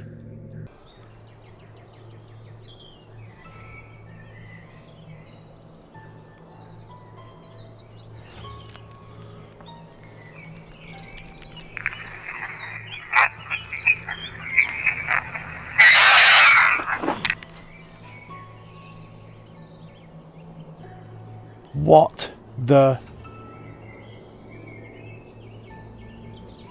Oh my days, I've just jumped out of my skin.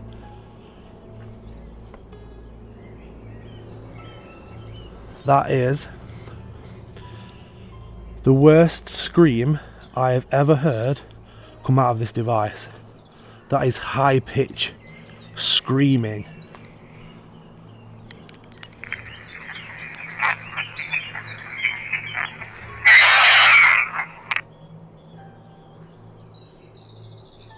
What is that?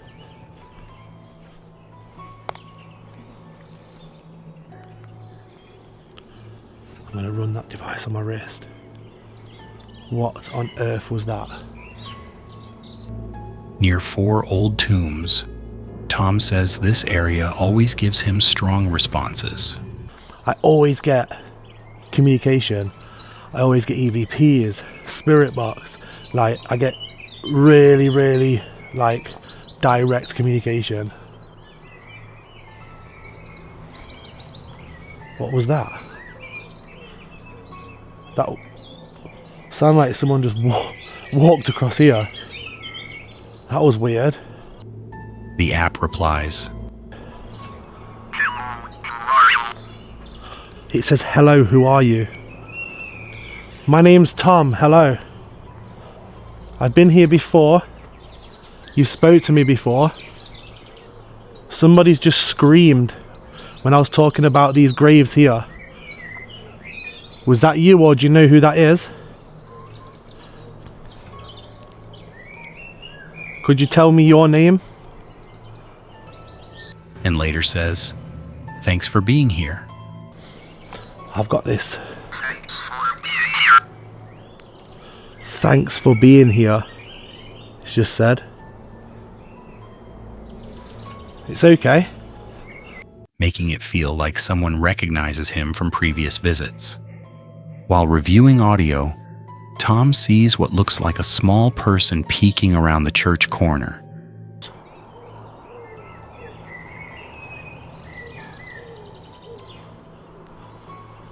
What was that?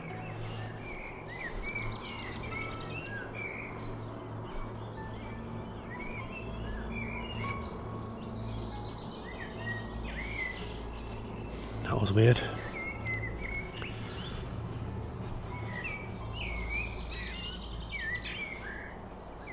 One minute, let me just check something. My wife and my daughter have come out for a walk. I've just seen somebody look around this corner, and I don't know if it was my daughter, because I know they went down here. Are they still there? Oh yeah, they're both down there. Don't know if you can see, look. They're both down there. What? I just saw what looked like a small person look around this corner. Even though his wife and daughter are visible farther away. The app then says, "I know what you fear," right after the scream unsettles him. I always do when I come here. But I think I just saw somebody over there. They looked around the church. Who was that?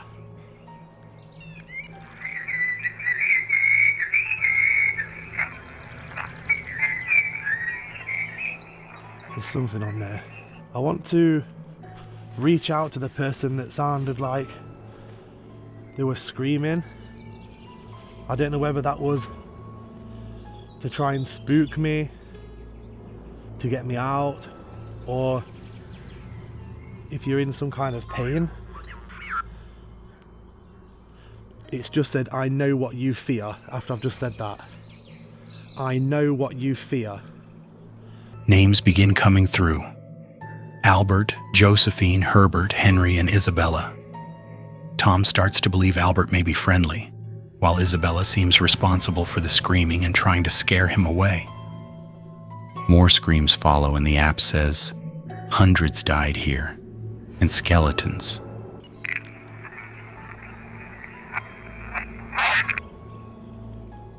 That's another scream.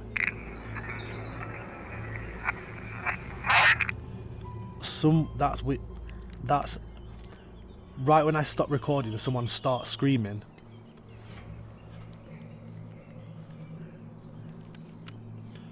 Tell me, Isabella, why do you want to scare me?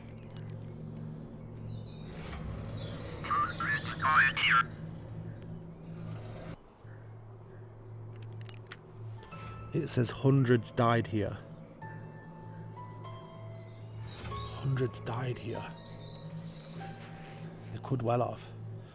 I mean, there would have been the plague that came through here. Like, think of everything that must have happened with it, like, over 1,000 years. Skeletons. Skeletons. I bet there's a lot of skeletons underneath where I am. Which Tom connects to the church's 1,000-year history and possible plague burials beneath the ground. Tom then records what sounds like, "Hey Albert, get back." And then something else.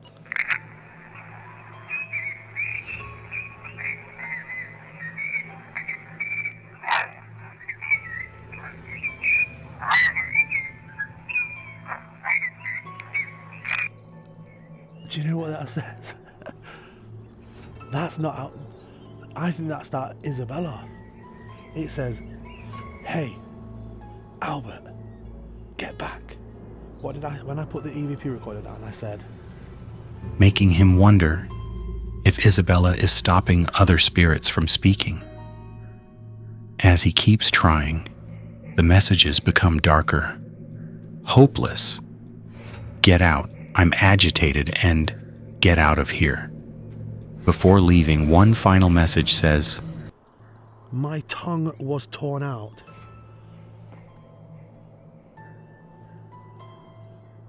What if that's why they can't talk?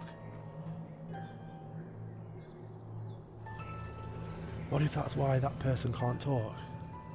"My tongue was torn out," making Tom wonder if that is why someone there struggles to speak. Broken Capital is an urban exploration and paranormal style channel known for dark humor, fear-driven investigations, and overnight challenges in disturbing locations. In this video, he teams up with KBO-TV for an overnight stay in Cannock Chase, a forest tied to stories of black-eyed children, strange creatures, UFOs, and unsettling human encounters. The night begins with both of them admitting this camp was requested by viewers, not something they truly wanted to do. And we are in the Cannock Chase. This is your fault. Everyone kept saying to us, "Please go there, please go there." We were always going to do an overnight stay. Not here though, but then everyone kept sending me loads and loads of messages. "Oh, that would be a lovely place. Go to the place where you felt like a piece of meat."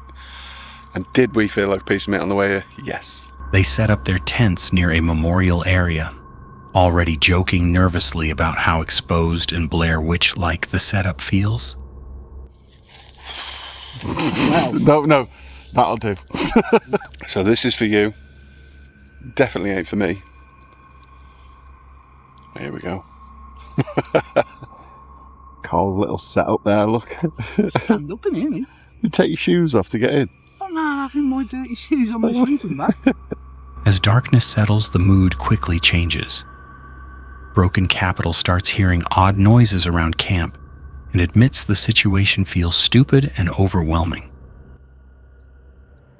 Some fucking weird noises. It's so weird because I know I can't leave.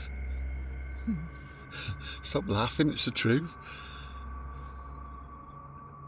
Let's have a little look around in night vision. It is literally pitch black. I can't even see that far in the night vision.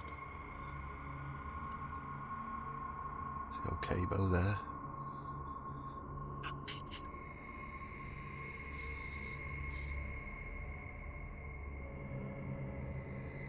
I don't even know how long my batteries are going to last. Like, you might get a lot of this, to be honest. Right. Right, we'll see you when we're ready to zip up the tents for a bit and go and have a look round. This is fucking mental. Like, I'm sweating so much. Is that you? Bugs swarm around them. The woods become pitch black. And even basic filming becomes difficult. They leave the campsite to explore deeper into the woods, passing the memorial fence and talking about the legends connected to Cannock Chase. From werewolves and aliens to black-eyed children and strange experiments. What the fuck? Isn't that nice? It's like an orange moon coming through the trees. It's beautiful, but it's a little bit eerie. Jesus Christ, look at that.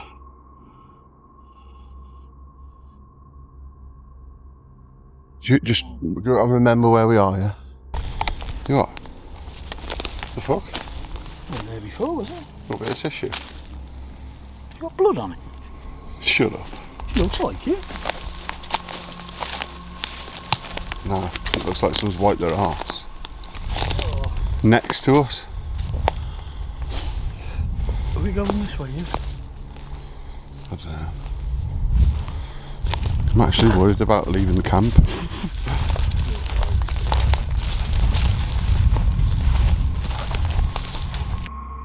The fear becomes less about ghosts and more about real people.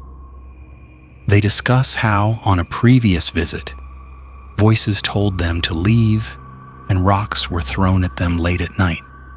That memory makes every sound in the dark feel dangerous. Later, they spot lights in the distance and rush back toward camp. I just hope they don't nick my cheese strings. Yeah.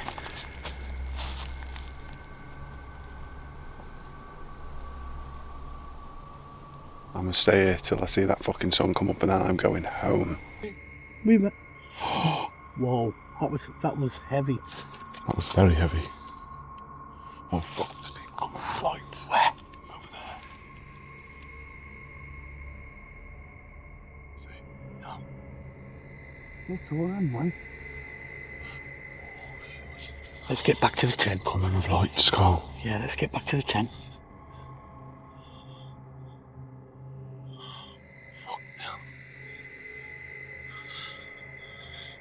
You can see people coming in lights. I'm more scared of people than paranormal at the minute. Fucking mental here. I physically can't do this, and I am. Of all the fucking places. Right, see in a minute. Did you hear that little giggle? No? Kind of thing. No? Honestly. Swear down. Right, let's just find the base. As if a tent's going to make us feel safe. Well. Oh fuck, which way was it? What? That? Is that light? See? Oh, what is that? What is that? Worried someone else is moving through the woods. A false alarm makes them think a light has appeared near their tent. but it turns out to be their own camera screen. Back inside the tent, they try using an app which gives strange responses like mistake, fall into dark, and forgotten. Shortly after, they hear footsteps and other noises nearby.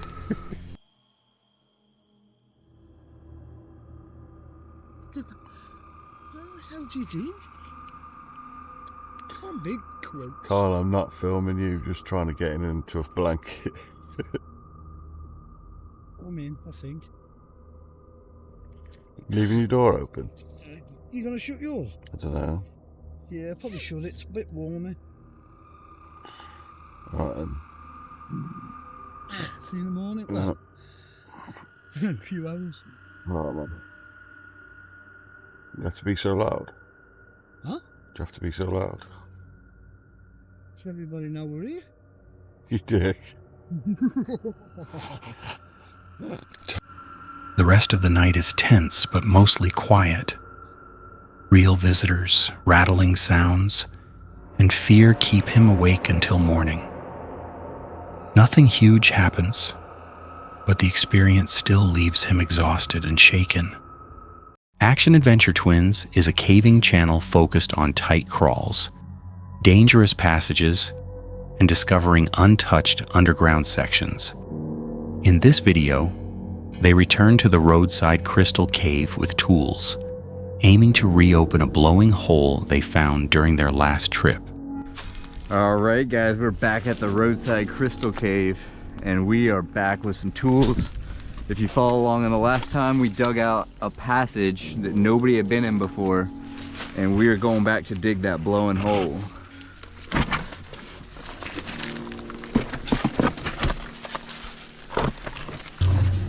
Oh, that's a sink.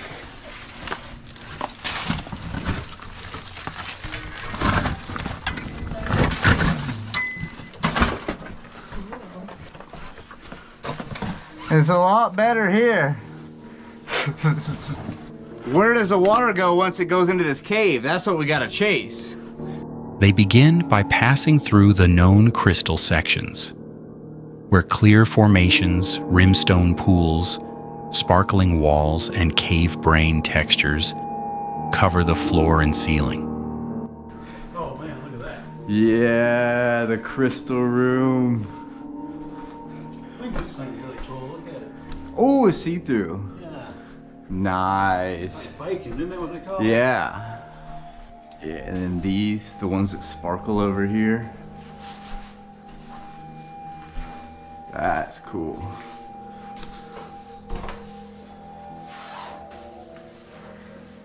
If we crawl back there, there's like a big crystal bowl.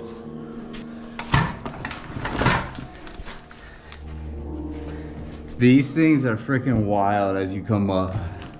Oh. They just go all the way up, these little rimstones. Yeah! The first squeeze proves too tight, especially around the shoulders, so they decide to return to the bigger dig spot instead. To get there, they crawl through narrow decorated passages, passing popcorn formations, crystal walls, and the route they previously opened. I don't know about the helmet. Oh, it's that tight. It's just like the shape. It's like a cross, kind of. Oh, yeah. Do you see what You're right.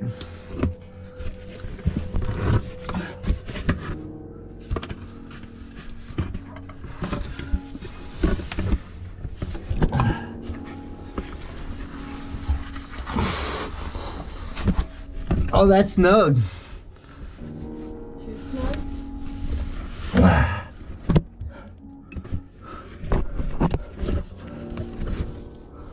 Oh.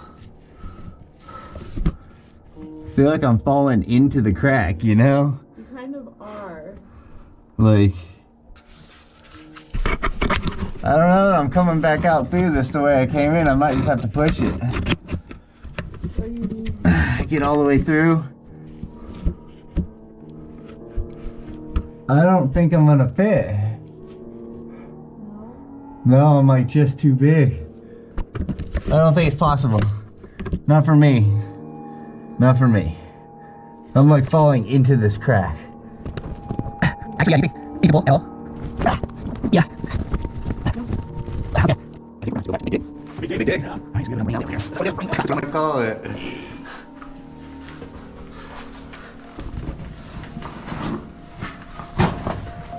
After reaching the big dig, they squeeze into the back section and find survey markers left by someone who had clearly visited after their previous video.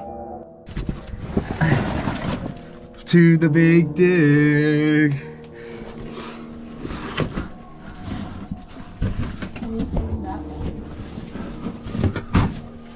No. I mean, yes, the water goes that way, but we couldn't physically fit, so we dug this. Let's see how tight it is. How much did we dig it? Oh, that's not that big.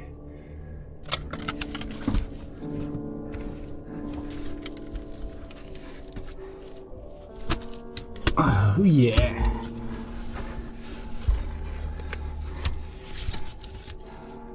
Whew, that's about as wide as it's gonna get. Yeah. Beyond it, the cave opens into a larger hallway with the frozen waterfall formation, a bright white flowstone feature that looks like a river turned to crystal. The frozen waterfall, frozen river, made of crystal. Insane snow white. We got that passage and the formation passage.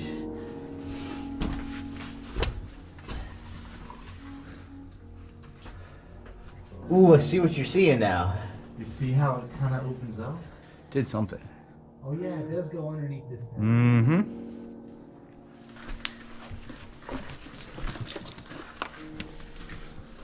Hey, yeah, there is a survey marker.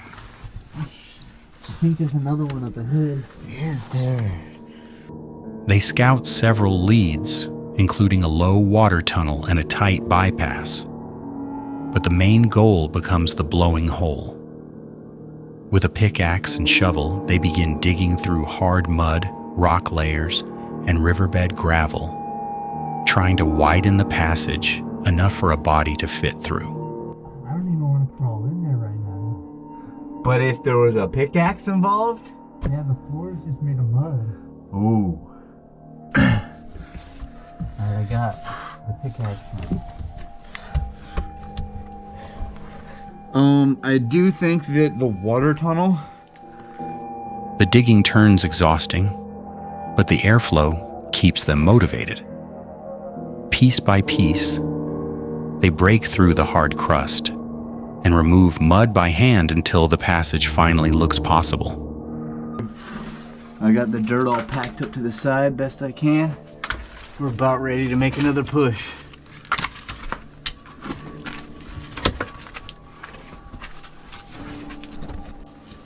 One of them attempts the squeeze and confirms that the tunnel continues. After more digging, he pushes through and drops into a canyon-like passage with side tunnels and formations beyond it.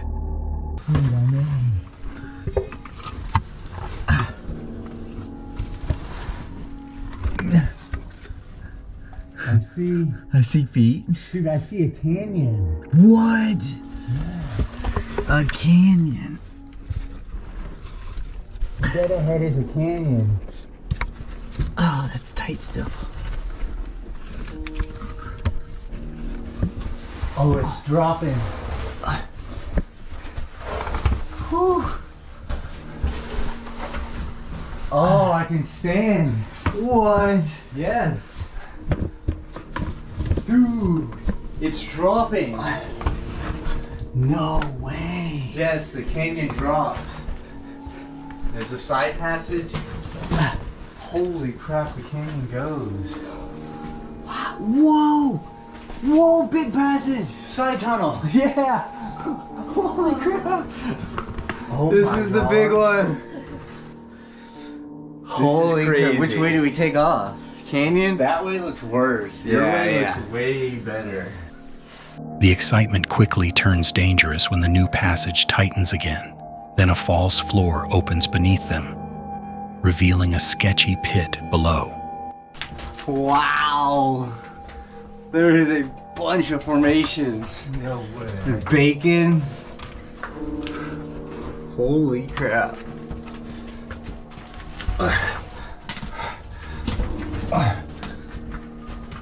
Getting real tight. Uh-oh. We might be to another dig. It doesn't look healthy. Just gotta break the rock. You need to make it again. Well, I broke this. Okay. And then I'll use it. They test another route, but both leads become too tight. After 9 hours underground, they decide to stop and return another day, knowing the blowing hole still goes deeper. Creepy Travels is a paranormal exploration channel focused on graveyards, abandoned places, and strange late-night encounters. In this video, he returns alone to a cemetery by a lake, a place he says has already terrified him before. He begins near an old hidden graveyard, keeping his light low so nearby houses do not notice him. Almost immediately, he spots multiple sets of glowing eyes staring from the darkness near the lake, counting 4, then 5 sets, watching him from beyond the trees. There's 4 sets of eyes. Please tell me this camera's picking up those eyes. What in the world are those eyes looking at me? They're all staring at me. There's 1, 2, 3, 4, 5 sets of eyes now. They're above those 3 lights towards, it's above probably 4 or 5 feet on the camera. He explains that this is the same graveyard where he once saw what he calls a shadow bastard rise from the ground and stand nearly 10 feet tall. As he moves closer, he admits the place terrifies him, especially because he is there alone around 1:38 in the morning. While walking through the older graves, he describes something large bulldozing through the woods beside him. The thing that was running through these woods past, I was walking and it bulldozed through here, and then I saw and heard those eyes over there. But I saw about a 6-7 foot shadow running through these damn woods right beside me, and it just disappeared. And then saw 6 sets of eyes over there. Summertime, people can't really see me here. I don't supposed to be here right now. Leaves are on the trees.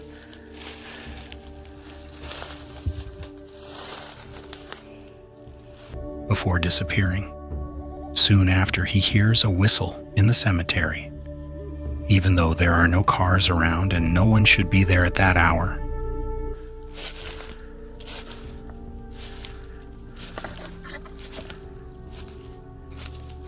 I know I heard a whistle up here, and that's when I first started walking, and something ran through these woods right beside me.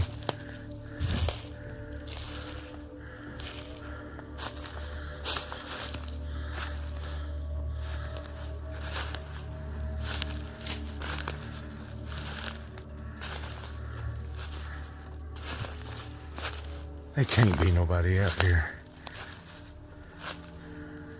There's no cars here.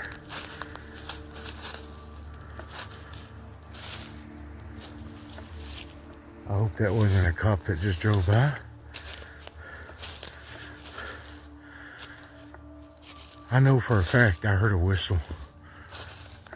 Can't be an animal.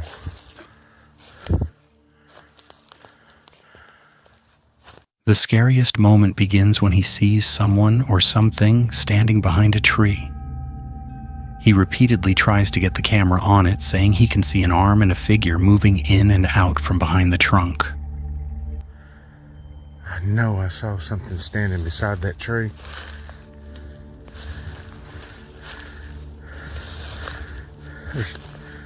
I don't know which tree it is. Something just ducked back behind that tree.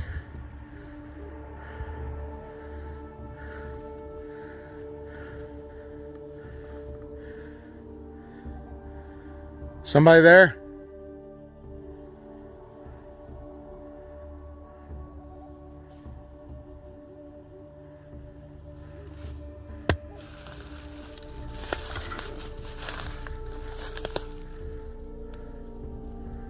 The figure then appears to walk away slowly, near the flagpole and lights, before vanishing completely.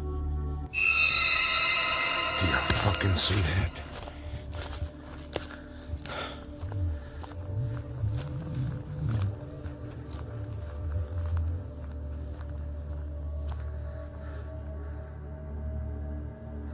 There was somebody right there. Who the fuck is that?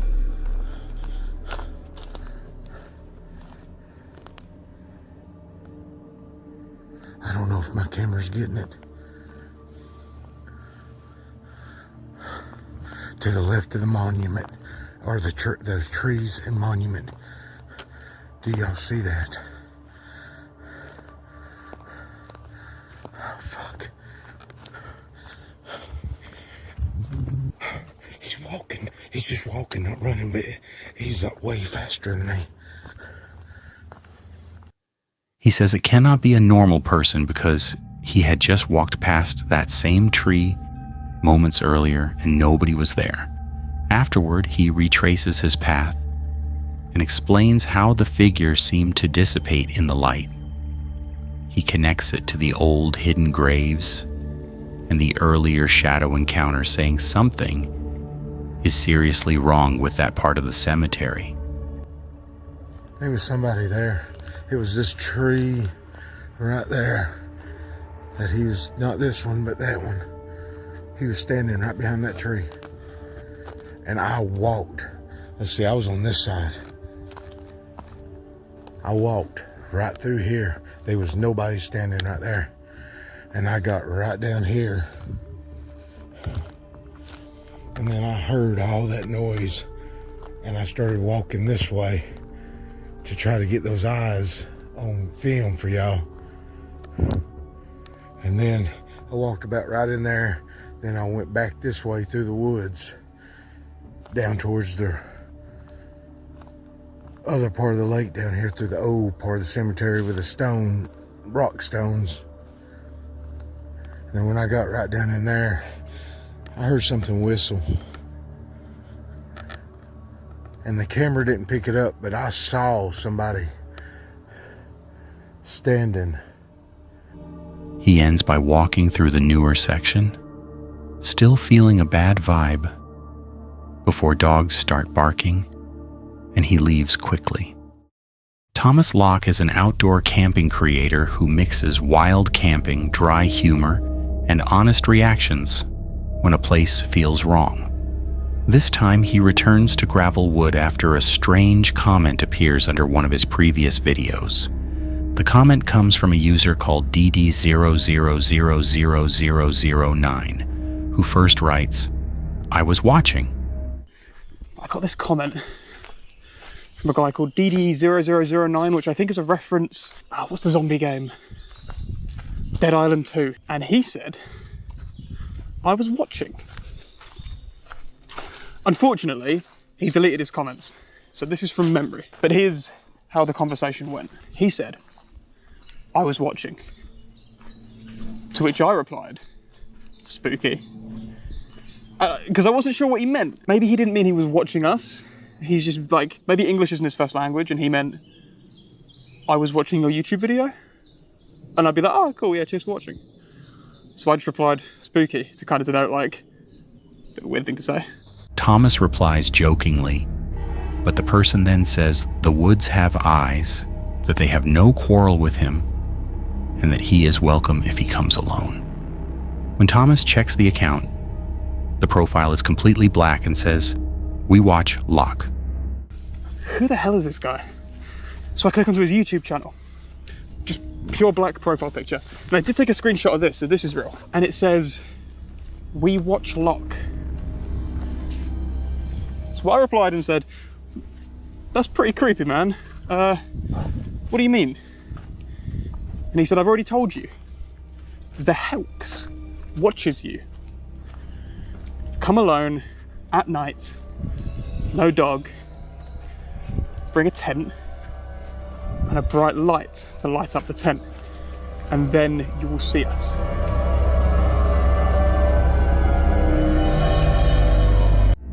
The user then tells him to return alone at night, without his dog, with a tent and a bright light. When Thomas asks for proof, they claim evidence has been left buried in the ground. So Thomas comes back to Gravel Wood with Archie on his birthday walk, searching the same area where he camped before.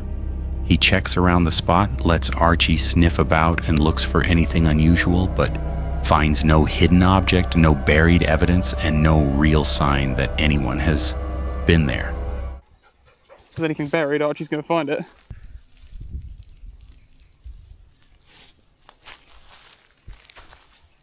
No evidence of anything here. Archie's happy enough. If I was a less honest YouTuber, I would have planted some sort of Halloween mask or something here and then gone, "It's a face." Unfortunately for my ad revenue, I don't particularly want to turn into one of those guys that does that kind of thing. So this is going to have to do. We're just going to have to be honest.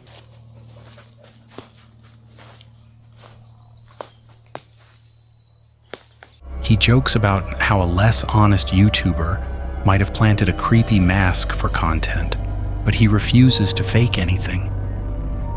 The only evidence he finds is a dairy milk wrapper, before a sudden movement nearby makes him jump and wonder if it was a dog, a deer, or just Archie's shadow. Just kidding. Imagine. Okay, maybe I am dishonest. Someone's having a little bit of fun with this.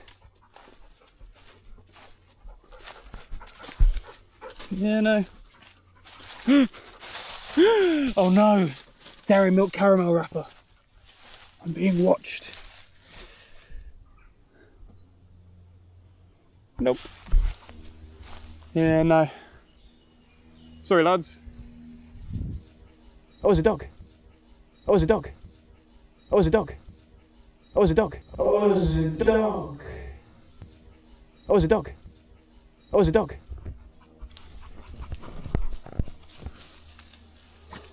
What the hell was that? Oh, it's a dog. So just ran past.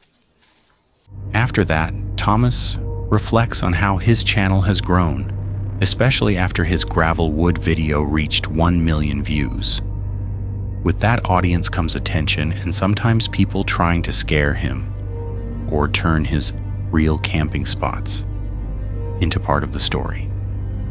He admits the comment did creep him out, even though he knows it was probably fake. Because of it, he is now more careful about sharing locations, doing live streams, and returning alone to Gravel Wood. Sort of Interesting is an outdoor and camping channel focused on wild camping, bivy bag adventures, and honest reflections from the trail. In this video, he looks back on his first year of serious solo camping. After nearly 20 years of mostly camping with friends, he starts by explaining that solo camping changed everything for him. For the best part of 20 years, I've been lucky enough to enjoy some fantastic wild camping adventures. Up mountains, hidden away in woodlands, but they've always been as part of a group or with at least one other person. This year, I finally got into solo camping. After years of group trips, he suddenly spent dozens of nights alone in tents and bivy bags, hidden in woods, fields, and mountains. One of the biggest advantages is how little space solo camping needs. When he is alone, he can fit into tiny, hidden spots, even places where a tent would never work. He once slept in a literal woodland ditch because there was no flat ground, something impossible with a group. I actually set up my bivy bag in a literal ditch in a bit of woodland because there was just no flat ground. And if there had been maybe 2 or 3 of us, even just an extra person, and if it had been 2 of us planning to spend the night in the tent, it simply would not have been possible to do so in the absolute stealth conditions of sleeping in that dense woodland, because there just wasn't even enough room really for the bivy bag, never mind a tent or finding an extra few ditches for extra people with me. But being alone also makes him feel more vulnerable. A group of tents can scare off trouble, while one person in a bivvy feels easier to target. B, if I'm out there on my own rather than with, say, 4 people or 5 people as I have been in the past, I am going to feel, and I think this is something that a lot of people will be able to understand, even if they don't feel it themselves, but I'll feel far more vulnerable because I am one person rather than a group or a team of maybe 4 or 5 people like I have been in the past. And I certainly feel that if there was anybody out looking to cause trouble and cause mischief, they would be deterred by simply the sight of a group of tents or bivvies together, rather than if they saw just one person or one tent and one bivvy out on its own in an isolated, secluded location. He says he has had strange and spooky moments even if he was never in real danger. He also explains that stealth is much easier alone.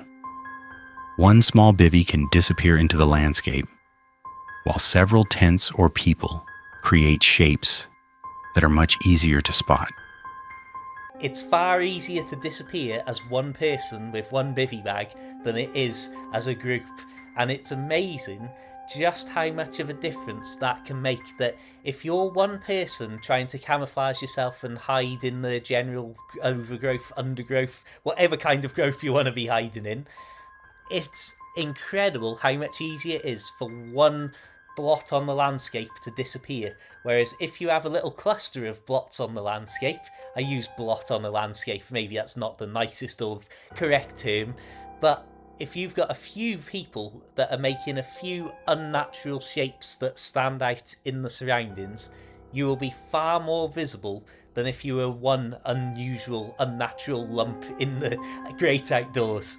Just to dig a little deeper on the idea of feeling safe or feeling at risk, that can have a massive impact on your overall camping experience, whether you're a solo camper or with a group. The hardest part is the mental battle. This year, he abandoned more camps than usual because once fear takes over, the night is ruined. Even if nobody is around, lying alone in the dark can make every sound feel suspicious. Solo camping also lets him travel extremely light and move at his own pace. Sometimes he leaves after dinner with only basic gear, camps near woods or hills, and returns before most people know he was gone. Now, another important thing, and I think this is definitely another pro and a con depending on which situation you're in, being able to travel really light and at your own pace. So when I've been out on some occasions with just my very, very basic bivvy bag and my lightweight summer sleeping bag, and then just the basics of food preparation stuff, I literally have barely been able to lose any more weight from my kit. And in fact, if I had better quality kit, it would probably weigh a little bit more because the materials might be a little stronger and a little thicker. But I've loved being able to really march out really quick some evenings on my own, not taking my camera or tripod and recording stuff, or my phone. I suppose I've always got my phone that I do my recording on, but not actually doing any proper filming or making a video out of a camp trip. Still, he admits group camping often feels slower, safer, and more enjoyable. Friends help share gear, remember forgotten items, and make the journey feel less rushed. On some occasions, that gung-ho, right, I'm going to march out as quick as I can, lightweight, travelling quick across the country, that's great for some occasions, but other times, I definitely find myself wishing that I'd been able to stop and savour the moment. And I know for myself that when I'm with friends, we always tell ourselves we need to stop more on our hikes, we need to slow down the ascents that we're doing and making ourselves worn out and stuff.